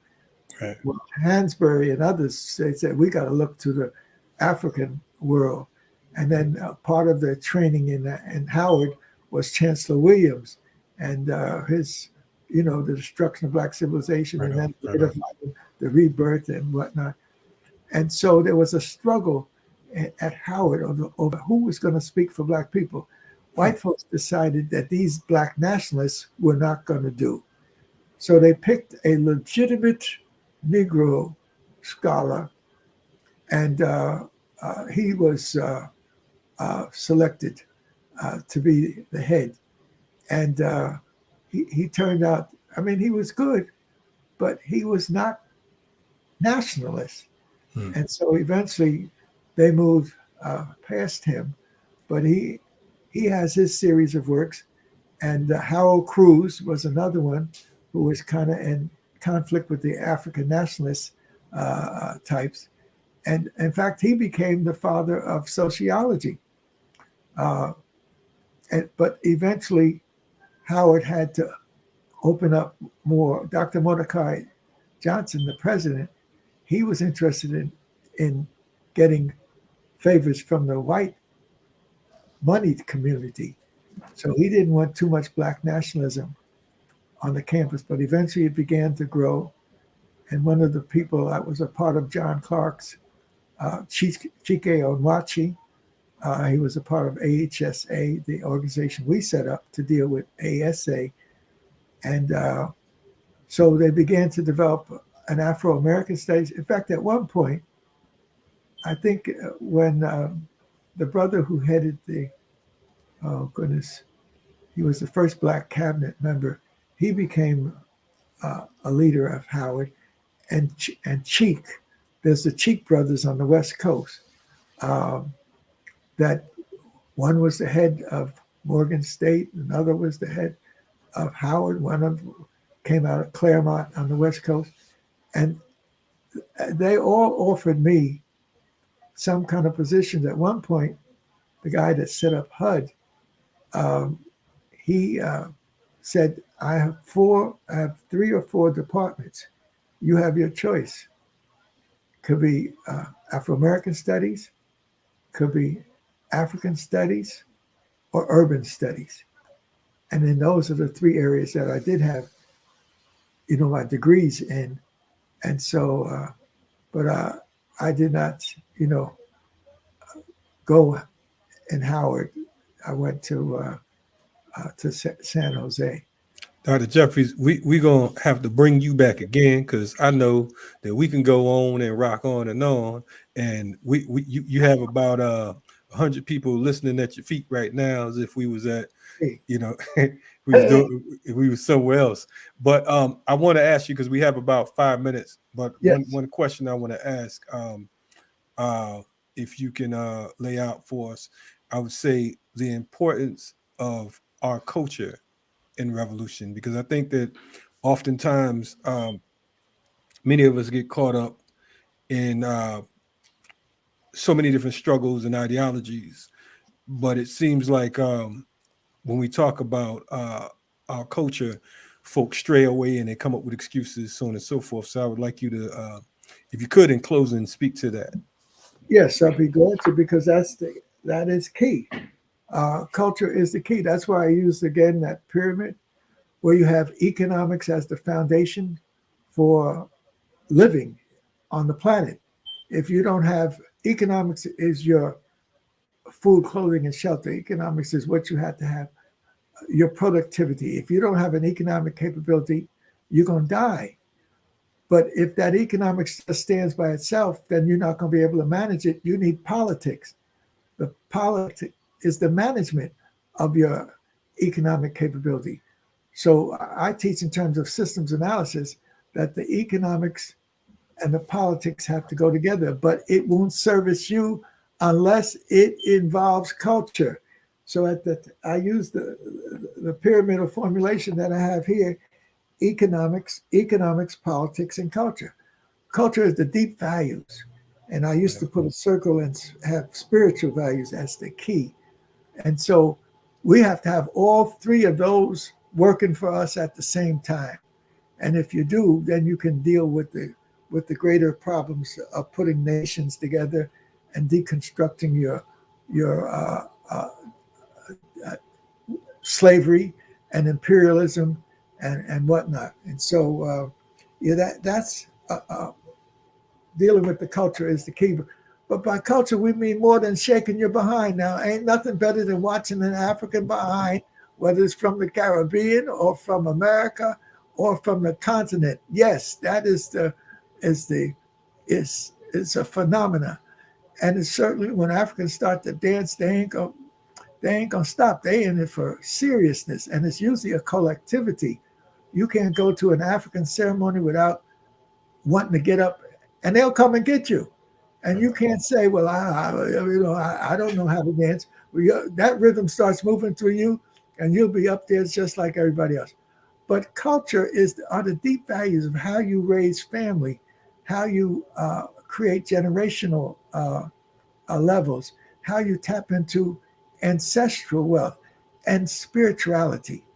In other words, how do you make sense out of a golden stool and the myth of it coming from the sky and the great priestess landing it on the lap of the future leader?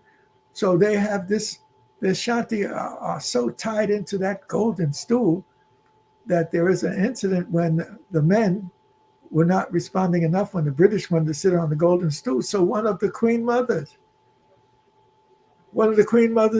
said, if ye men of Ashanti don't have the courage to fight the British who have insulted you by wanting to sit on your sacred stool, then we men of Ashanti we women of Ashanti will move the men out of the way, and we will take over the warrior position.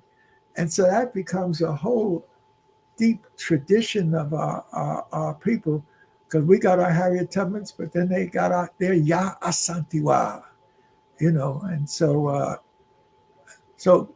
what we're saying is culture is the key, and culture means how you prepare to survive and grow and develop on the planet, and how you prepare to beat back your enemies who want to use their cultural initiatives, like the white folks and the imperialists. And unfortunately, too often the Arabs have that thing in their culture where they feel they need to dominate and enslave African peoples. So that's why I'm so glad that when you look at the sweep of history, that change took place in 1952, 53, when Gamal Nasser and Naguib, the Africanized generals of Egypt, for the first time took over rulership of the Nile Valley, and you had black men ruling in the Nile. So Nasser is 52, and with Naguib, and eventually you had the Iranian revolt 53, 54. You had Dien Bien Phu, the Vietnamese Ho Chi Minh 55. You had the Bandung Conference, where the new African leaders and the new Asian leaders were getting together to deal with the larger question of imperialism. In 56, you had the Sudan. 57, you had independence in Ghana. 58, you had independence in Guinea. 59, you had independence in Cuba, I believe. And then in 60, you had independence in a dozen African nations, including Nigeria, including the Congo. And so this fight for nationhood is not something that we accept as a defeat. It's an awakening of our people globally. And so the work that I'm doing is, since I've had a chance to experience it in more ways than one can believe, I need to make sure that I pass it on. So you and your folks would be as good an example of me loading you up with African stuff that you can't lose with the stuff we Africans use. Amen. Say the word, we'll send the U-Hauls. Ain't no problem. Tell Brother Charles, the Jack Flash with it, and we'll we'll work it out. But definitely, brother, we absolutely appreciate your contributions to our culture. We appreciate you spending time with us this evening, just going over history, and supplying us with these works. That is a powerful image. Right. It's larger than the Statue of Liberty, larger than Jesus the Redeemer overlooking Rio. In fact, when we went to visit Jesus the Redeemer at Corcovado in Rio, we, for the first time in 2003, the base of the Jesus the Redeemer statue was open. Charles, don't be worrying about it. And they had the shrine of the Black Madonna, the shrine of the Black Madonna, for the first time. Africans. I thought you were going in the China closet to get the shrine. The shrine is in there. The little statue's down in there. But my wife would say, "Look, we all." They have me get thrown out the house. That's right. Charles would say, but he's actually getting. The image is that my nephew, Hakeem. Hakeem is the political leader. Hassan is the scholar. He's at Ohio State. But Right. This is the image of the shrine of the Black Madonna in Rio. And it Okay. follows the shrine of other great Catholic shrines, such as the shrine of Czestochowa that the Pope worshiped. That's the Black Madonna. And so they want to say candles burned up the face of the Black Madonna. No, it's a reference to African people's role in human development. And the divine principle. So when the popes leave here, as Pope John Paul, we have a newspaper article, a whole centerpiece with him in the Great Plaza in Rome. And he's being put into one coffin, into another coffin. And it looked like those are some of the traditions that the pharaohs of Egypt used to be about. And sure enough, the activity is taking place in the plaza of the Vatican. And what is the dominant figure in the plaza? It's a Tekken. It's so-called George Washington Monument, standing right in the middle of the Vatican. So if the cultures of the Nile was not sacred and whatnot, why would the Europeans be farting around with it? Why would the French drag Tekkens, symbolizing the resurrection principle of Black folk? Why would they drag it all the way up the Mediterranean and then take it to France and then drag it all the way and put it in their great triumph, the Place de Concorde, and all of those things? Well, if Africanness meant nothing, why would you all go out of the way to even try to get African bones and say that there's some cure when you get African bones? And so they started a whole industry of them digging up African cemeteries so they could have a bone. So if white folks was so anti-Black, why don't they stay away from our sacred spaces? They know the real deal, and it has now been portrayed for the first time in great display at the Metropolitan Museum in New York. And so when you get a chance, and if we get a chance to have a later presentations, I'll make a connection with that museum, where they are honoring not just the regular Nile Valley monumental building, they're honoring the work of the Dogon, the work of the Yoruba, the work of all of these African groups. They are acknowledging. And so we will do what we can, and then Charles and I will figure out what kind of bill we should be sending you. But Well, I tell you what I'll do. You said you'll figure out kind of bill. yes, but Okay, Charles will say we could give him to him in African money and Ghanaian cedis and stuff, Nigerian money that don't last a day or two. In Ghana, we had to have a shopping bag to right carry on. around $100. I said, this is really ridiculous. We go into some little place, a money changing place. We go in with a bill or two, $100, $50, and we come out with a shopping bag full of their money. And I had trouble with the money too. I didn't mind the Chris new money. Right on. African women hold the money close to their heart. Without a doubt. They hold the money, and that money has the ring, the spirit of life in that. And they go into their little pouch and come up with their money, and you got a whole lot of stuff going on. Maybe that's where my grandmother got it from, when she would tuck it down in the shirt. That's right.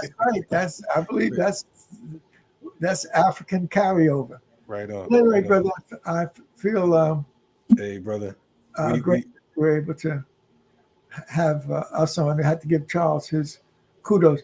He Right gets a little tight when I jump on him because he's getting tight, but he should understand what Dr. Clark and Dr. Ben would do for us. Now, Dr. Yeah. Clark would never be nasty, but he could let you know he ain't happy, Right. and then Dr. Ben was nasty. Dr. Ben would physically grab you, like I saw him grab Jacob Carruthers, Wow. diving across my conference table and grabbing after Jacob Carruthers, saying, you two are whole like two weeds in a pot, or two. I mean, it was unnecessary. Jacob Carruthers was one of the nicest person to walk the earth. And here you gonna try to grab him physically in my conference room, and we got a big conference downstairs. But luckily, I steadied the ship, and it was agreed that we formed the ASCAC organization, which we did, Association of Study of Classical African Civilization. And then Dr. Ben said we should go to the Nile, and it was agreed. We met in Chicago the next year to establish an official organization. And then I said, you meet in New York the year after, and we'll put the finances under the new organization, which we did. And then I said that, and we agreed at this meeting where Dr. Clark is trying to beat up on Dr. Carruthers unnecessarily, it was agreed that we put all the conflicts behind us, and then we would prepare to go to the Nile Valley collectively. All of the schools, the Atlanta school, the Washington school, the Texas school, the New Orleans school, San Francisco West Coast school, Portland, Oregon school, Canada, Toronto, even England, Birmingham, and other places, we had agreed to go and leave our mark in the Nile Valley, and we did. We had almost 1,000 people go. No trip like that has ever been taking place of people really interested in reclaiming their sacred ground. Chicago organized it. New York put the financial thing together. And Chicago, with their organizational skills, they had something like 40 or 50 buses, air-conditioned buses that took us through the countryside. And when the people saw this stream of buses, it was like a train going down to the valley of the Nile. And so I have great respect for the various schools that we developed, and I have great respect for Dr. Ben, because he was so glad to be a part of, to have us not take 100 people or even 200, to take 1,000 and put him on his throne of African glory. And so that's what it's all about. And we have to raise these different traditions. I know some people say, well, Dr. J, well, who are you? What are you, an African traditionalist? Are you a Muslim? Are you a Christian. I know you ain't no Catholic. You got more sense than that. But whoever is African, no matter what their faith, they have the potential of being part of the larger family. Ain't no need for us to divide each other because of some sacred text or some taking of African traditions and weaving it together into their tradition. So we need to see that monument in Senegal as the key to the rebirth of a new African way for the future. And so that we can put aside the conflicts and find the unity formulas. And that's what Africans have to do in the face of this enormous Chinese population that's growing by leaps and bounds, moving into technology. The Indian population, between the Indian population in Asia and the Chinese population, African people, although when you use our collective, we have more than 1 billion people, but the most of our people have had the benefit of Western world experiences. And so we do like to have our cars and our big houses and our bling bling, our drum, and the rest of it. Whereas the Indians, with their structure of unfortunate of that whole process where some people are considered not human, and they have the various stages of who and what is who. With the Delite people, the Brahmins at the top, that Indian thing, but they're growing to 2 billion people. There's at least 1.5 million of them. And then China got Mao Zedong tried to control it, but again, that wasn't possible. So they limited the Chinese growth rate to 1 male child. And so they have a overbirth of males. And so that surplus of males, they're sending it out to different African parts of Africa to marry African women, because we have in much of Africa what they call the line of succession and land passing through the female. The Chinese are not hesitant on marrying their young people over. There's one story of a young fellow, 18. His daddy put pressure on him and he married an African so he could get control of the land. Then they tried to use the younger brother, 14, to do the same thing. He said no. He protested. I want me a Chinese woman so I can build a Chinese family. But we need to look into the fact that Africa is so rich and other people need its richness if they're going to continue their march through history.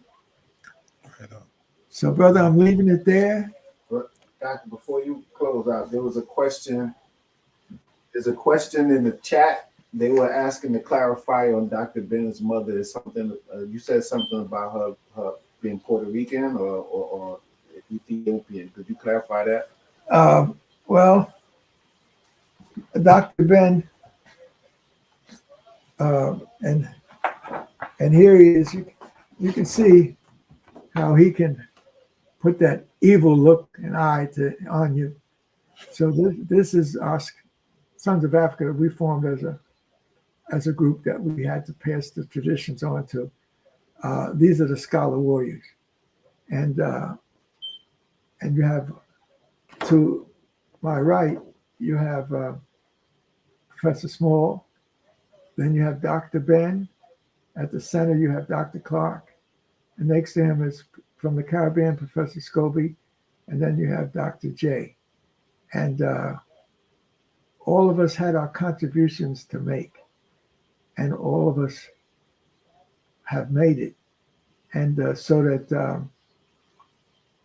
Dr. Ben finally accepted that he could share the Nile with us.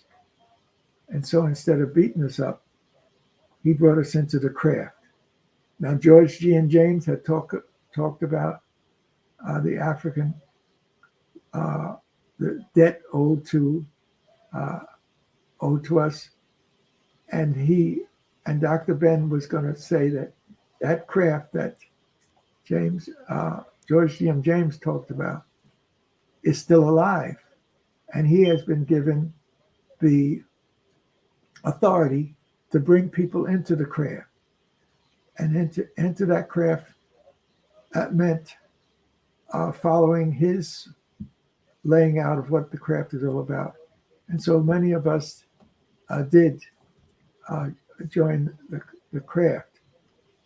But he said that in order for us to be a part of the Egyptian craft, there's a special process.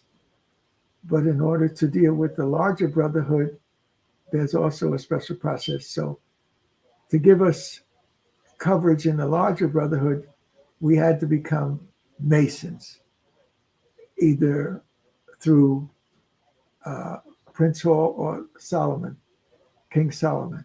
And so Dr. Ben successfully was able to do that, and then to link up with Dr. Clark, who had a special feeling for Ghana because he knew Nkrumah, and then he met Nkrumah when he became the head of state. He met him in Ghana, and Nkrumah got him a job in one of the newspapers.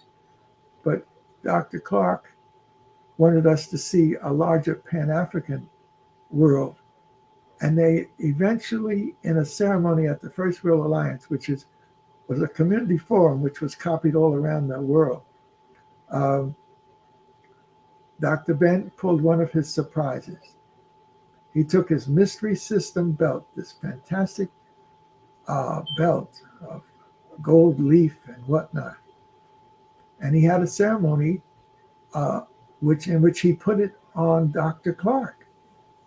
And I still have strong feelings on that. It was wonderful to see those brothers declare to the world that no matter where history pulls us or kicks us or stomps us, we are brothers.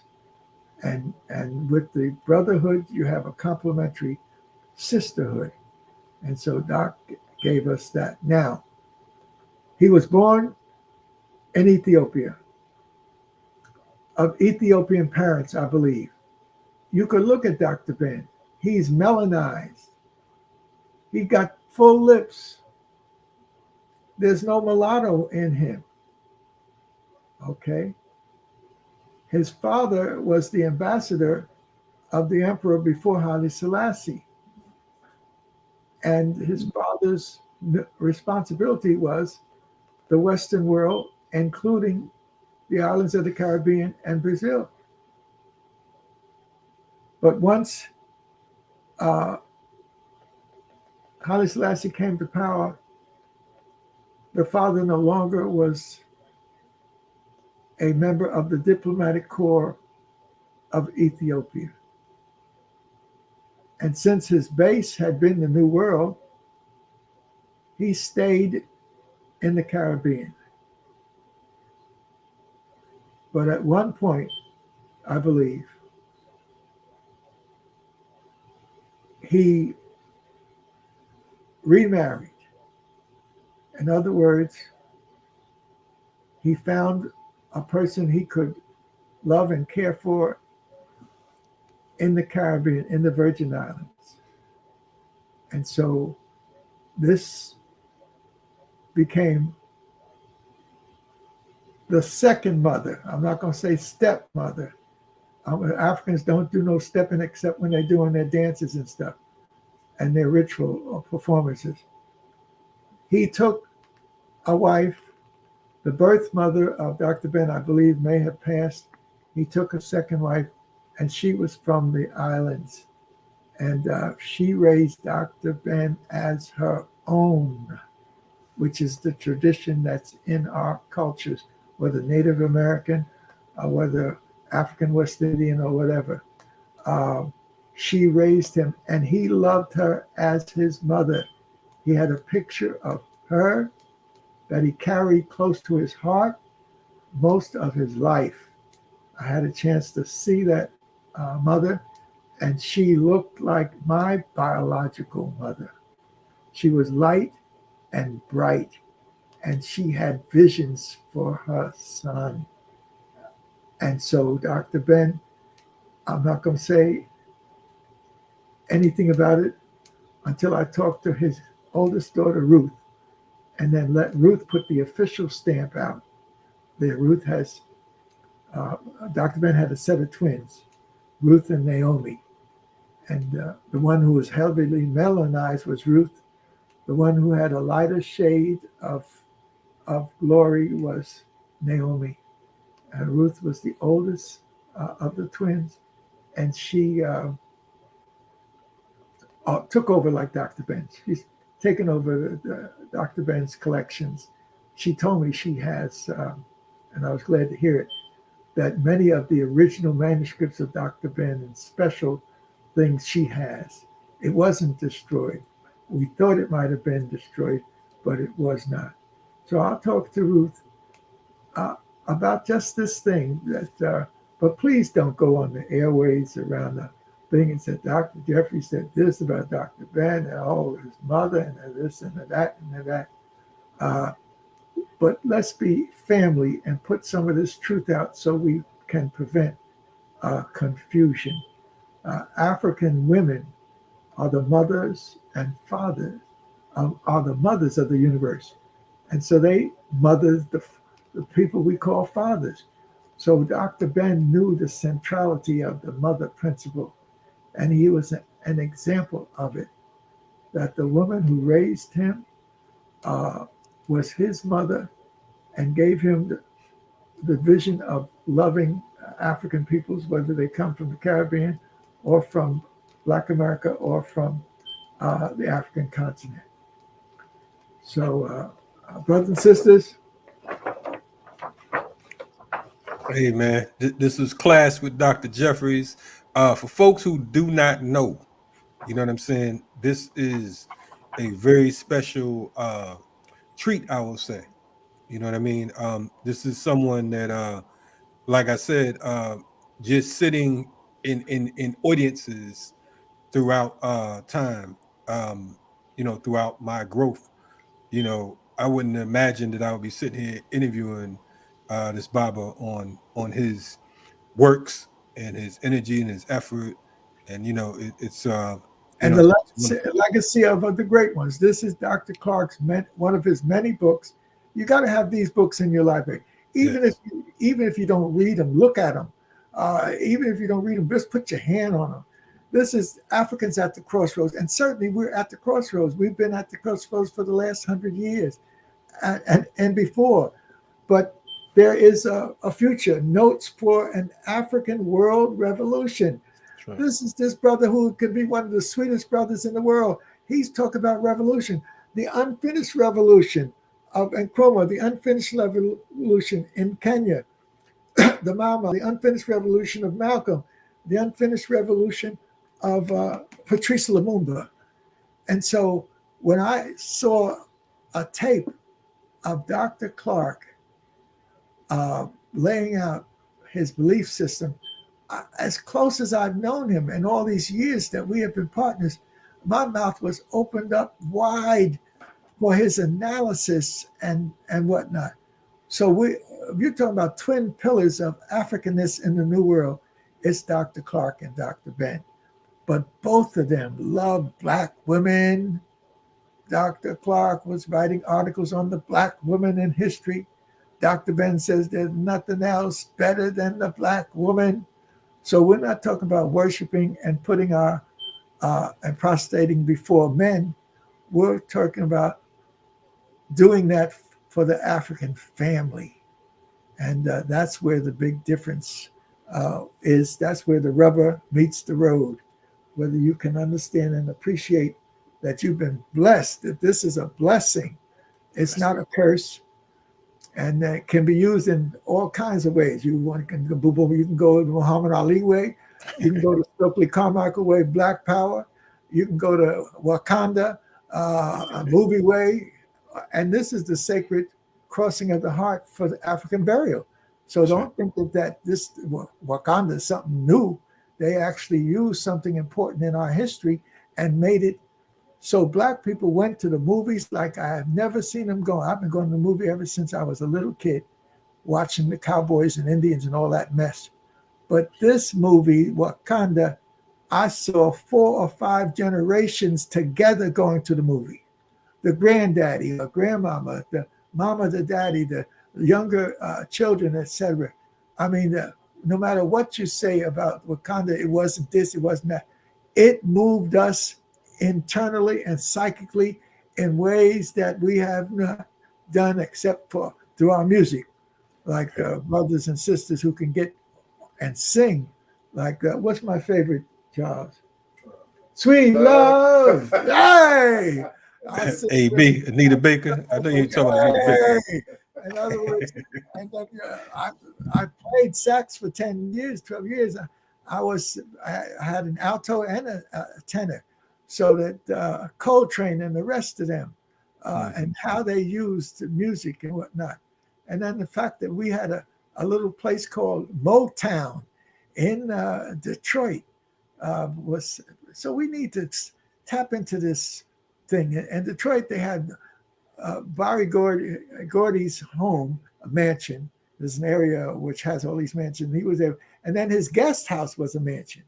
But the important thing in Detroit for me is the museum, this beautiful museum in the middle of Detroit is personal to me, because in 1950s, when I was studying the urban crisis in America and traveling across the country to go stay with my uncle in Los Angeles, I went through Cleveland, Philadelphia, Baltimore, Detroit, Newark, Akron, and the Kansas cities, Kansas City, Missouri, and Kansas City, Kansas, and then on to the Bay Area, and then down to Los Angeles, where the oldest of the Jeffries sons lived.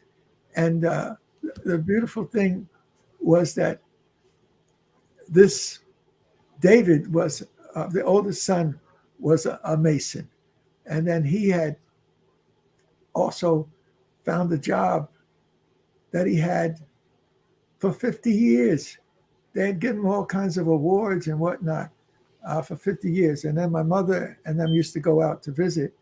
And there's a picture of our mother on the lawn of David's house.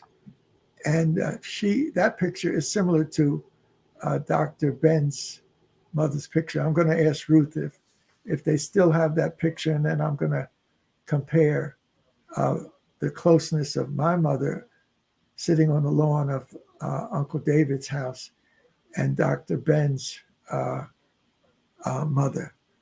So, just connect with the plan. Dr. Clark was head of us. He wasn't going to take one mother or two. Dr. Clark said, I had 3 deities in my life: my grandmother and my mother and my 5th grade school teacher, Evelina Taylor. Right on. And that's Dr. Clark. And they saw his genius and they laid the foundation for it. And he rewarded all of us. Says Dr. Ben has rewarded all of us. So stay strong, family. Hey. Put the bull crap aside and step into your African world and be the greatest. As Muhammad Ali said, be the greatest. Hey, Baba, we love you. We appreciate you. I will be reaching out to you again soon. We want to wish you a happy birthday. 85 is a big thing. You know what I mean? I'm gonna celebrate for you down here. I ain't gonna tell you what I'm gonna do, because you know what I'm saying, I'm liable to say anything. But anyway, we definitely appreciate you. I'm gonna let folks know that I am celebrating not a day, but a year, and it's relating to an epoch, that we are in the new phase of African consciousness and that we need to understand it.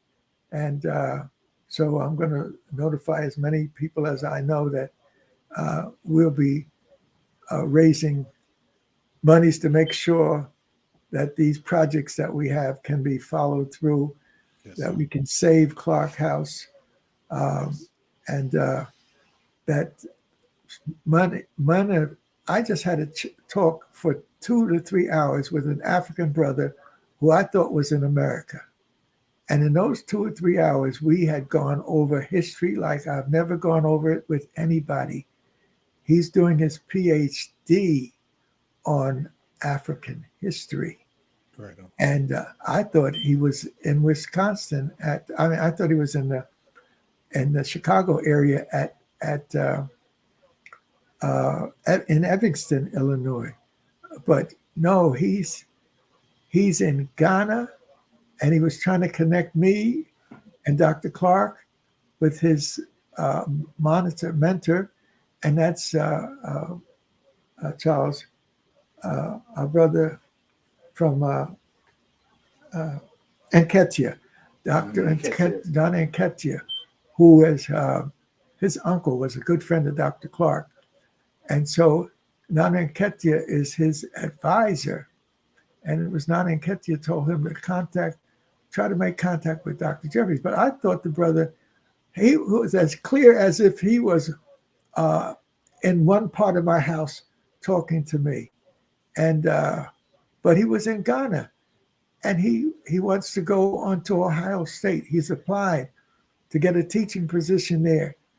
And then when I called him back again and we talked, he says, well, you know, Dr. J, I'm a Fulbright. I said, a Fulbright what? He said, I'm a Fulbright scholar. I said, where are you located? He said, I'm doing my Fulbright research in Ghana, but I've applied for a position in Ohio State. I said, brother, I'm glad you were able to put that out there. I'm going to let my nephew at Ohio State know that there's a young man who is in a key position because, you know, no matter what we do, culturally, we're in a weak position because we don't speak any African languages. And if we do, we don't speak them strongly. And so to have this brother who speaks, in other words, he was mentioning all of these works and whatnot.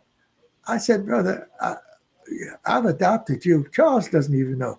Charles can say, how come you do all of these things and don't tell me? Well, there was no need to tell him. Charles hadn't called me all day, and I wasn't worried about the call because I was on the phone with this young man.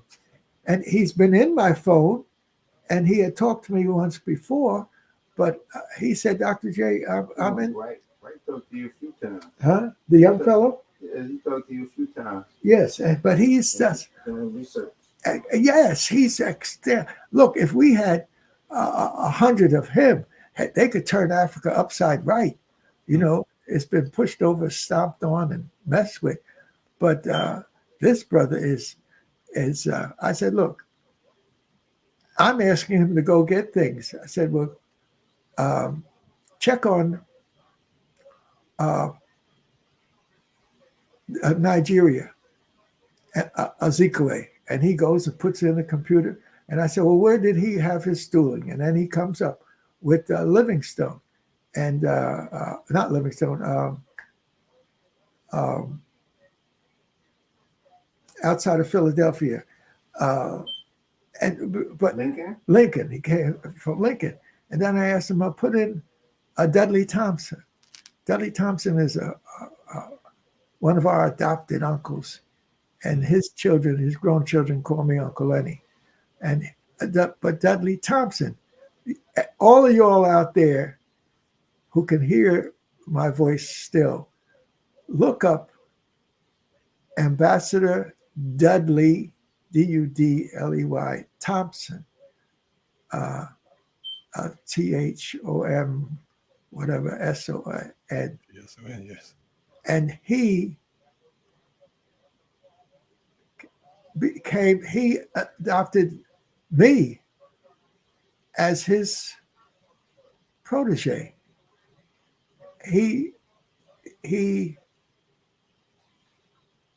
I went to a play with him on Thurgood Marshall, and Lawrence Fishback did a good job.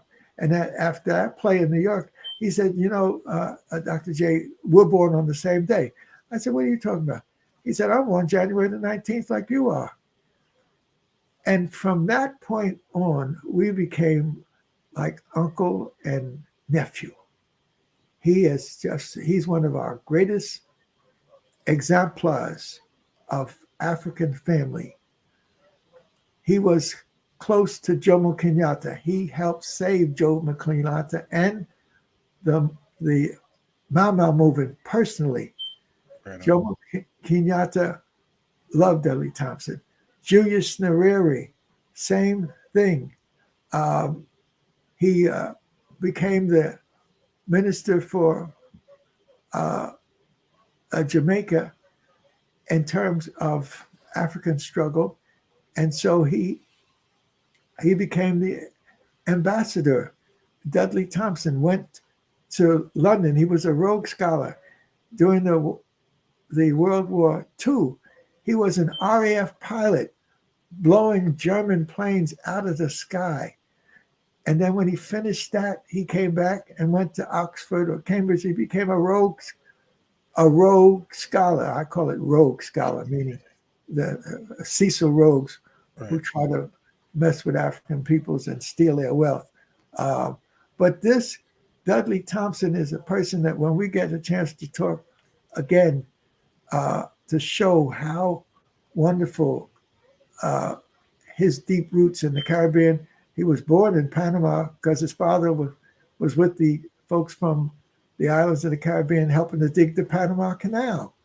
Wow. But he was raised as a Jamaican from Westmoreland in Jamaica. And he helped to organize the first reparation, the best reparations conference we had with all the African nations that was put together by Abiola, the leader of Nigeria, who eventually at one point most likely could have been murdered by people opposing him. But reparations, he took my document, the famous document of my speech that had everybody upset with me. He took that speech and he put it in the reparations conference they had. And he took Professor Scobie's speech, and Professor Scobie was from Dominica, and he was my partner at City. He put his speech in. We couldn't attend, Scobie and myself, because my lawyer had said you need to be available for the Supreme Court trial.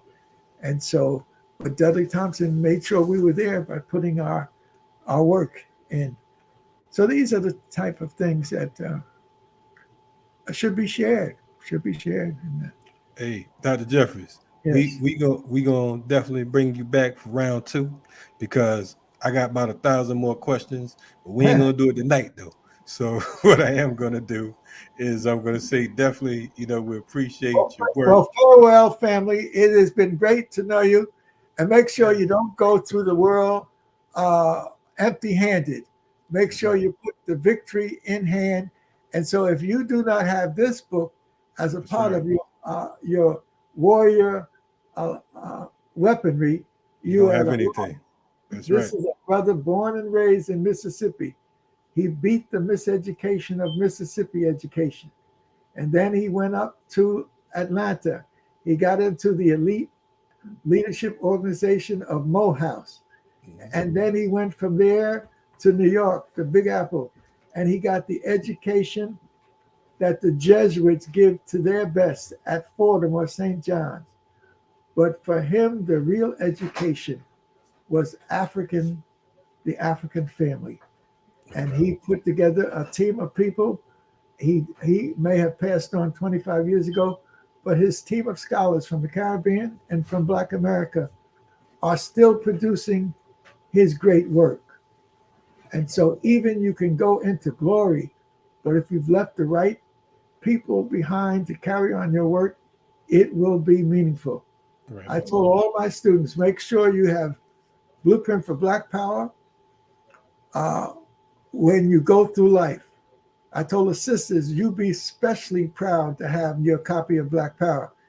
Because when you're sitting on the subway and some crazed Negro, or even not so crazed Negro, but he's looking at you in the wrong way, and if he has nerve enough to reach his hand out and try to touch any part of you, just take Blueprint for Black Power and strike a blow for African liberation. and knock that Negro out and put some sense in his head.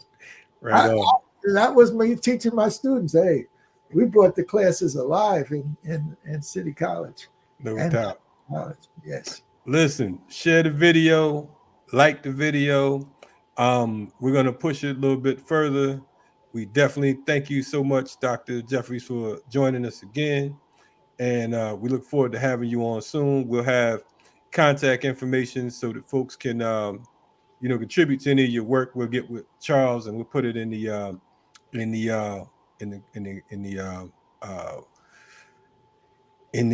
under the video and what I would like to do is because Charles has been we couldn't do any of this without him. Right on. But I would like to raise some money, a pool of money that he can use. Okay. He doesn't know that I opened my mail today and there was his car that we helped him get on a photo. And he's only a few feet from, and they're charging him $50. In other words, he's in a hazardous situation traveling around. They are now filming these things. Charles, you didn't, I'm going to show you that. You were coming to a crossing and you slowed down, but they got you. They got you, brother. So Charles got. If Charles go hang with me, we got to raise a little bit of money. We got to make sure. So yes. In the description, Charles, leave us there. Your Cash App in the I posted your Cash App info in the chat. Okay, cool. So we'll definitely we'll look for that and we'll include it inside of the description as the Charles is really trying to go in February to the Nile Valley. Now, and he wants me to help him, which I'm going to do. Yeah. But he'll be helping everybody. He'll see me, even though I may be 85 and heading down heading to glory. He's going to help these sisters and these young ladies that need some help. So we need to raise some money. I need to raise some money. That need some help. Not the sisters and the young ladies. Look, Charles goes for the babies.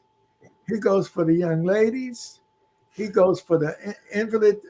Olatunji's wife, she's 93. Right. He's one of her major sources of support. My brother, who's into African martial arts, produced these fantastic children and has been by my side all this time. But he had been so much into martial arts, breaking bricks and doing all kinds of stuff, that now he's got his physical problems. Charles is there. Charles will go pick him up and take him somewhere and this and that. He's been a beautiful source of us dependent upon him. So we have to raise money for Clark House to make sure we revise it and others. So we're going to put that money in a tax deductible fund or something like that. We're going to come up with something on it.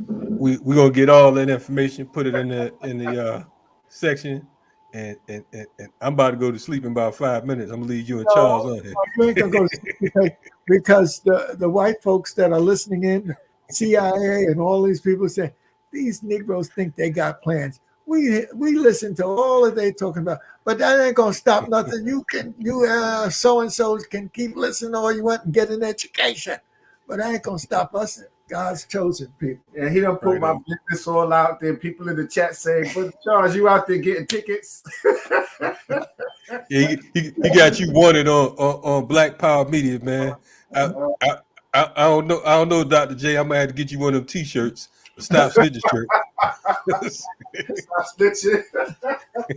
You my man, but listen, I gotta go. We gotta go. Folks in the chat talk about stay on another hour. I don't know what they talking about. Okay. Yes. Y'all be safe. Okay, thank you. Madasi P. Yes. That's the Madasi P. Absolutely. Akan for thank you. Thank you very much. No doubt. Gratitude.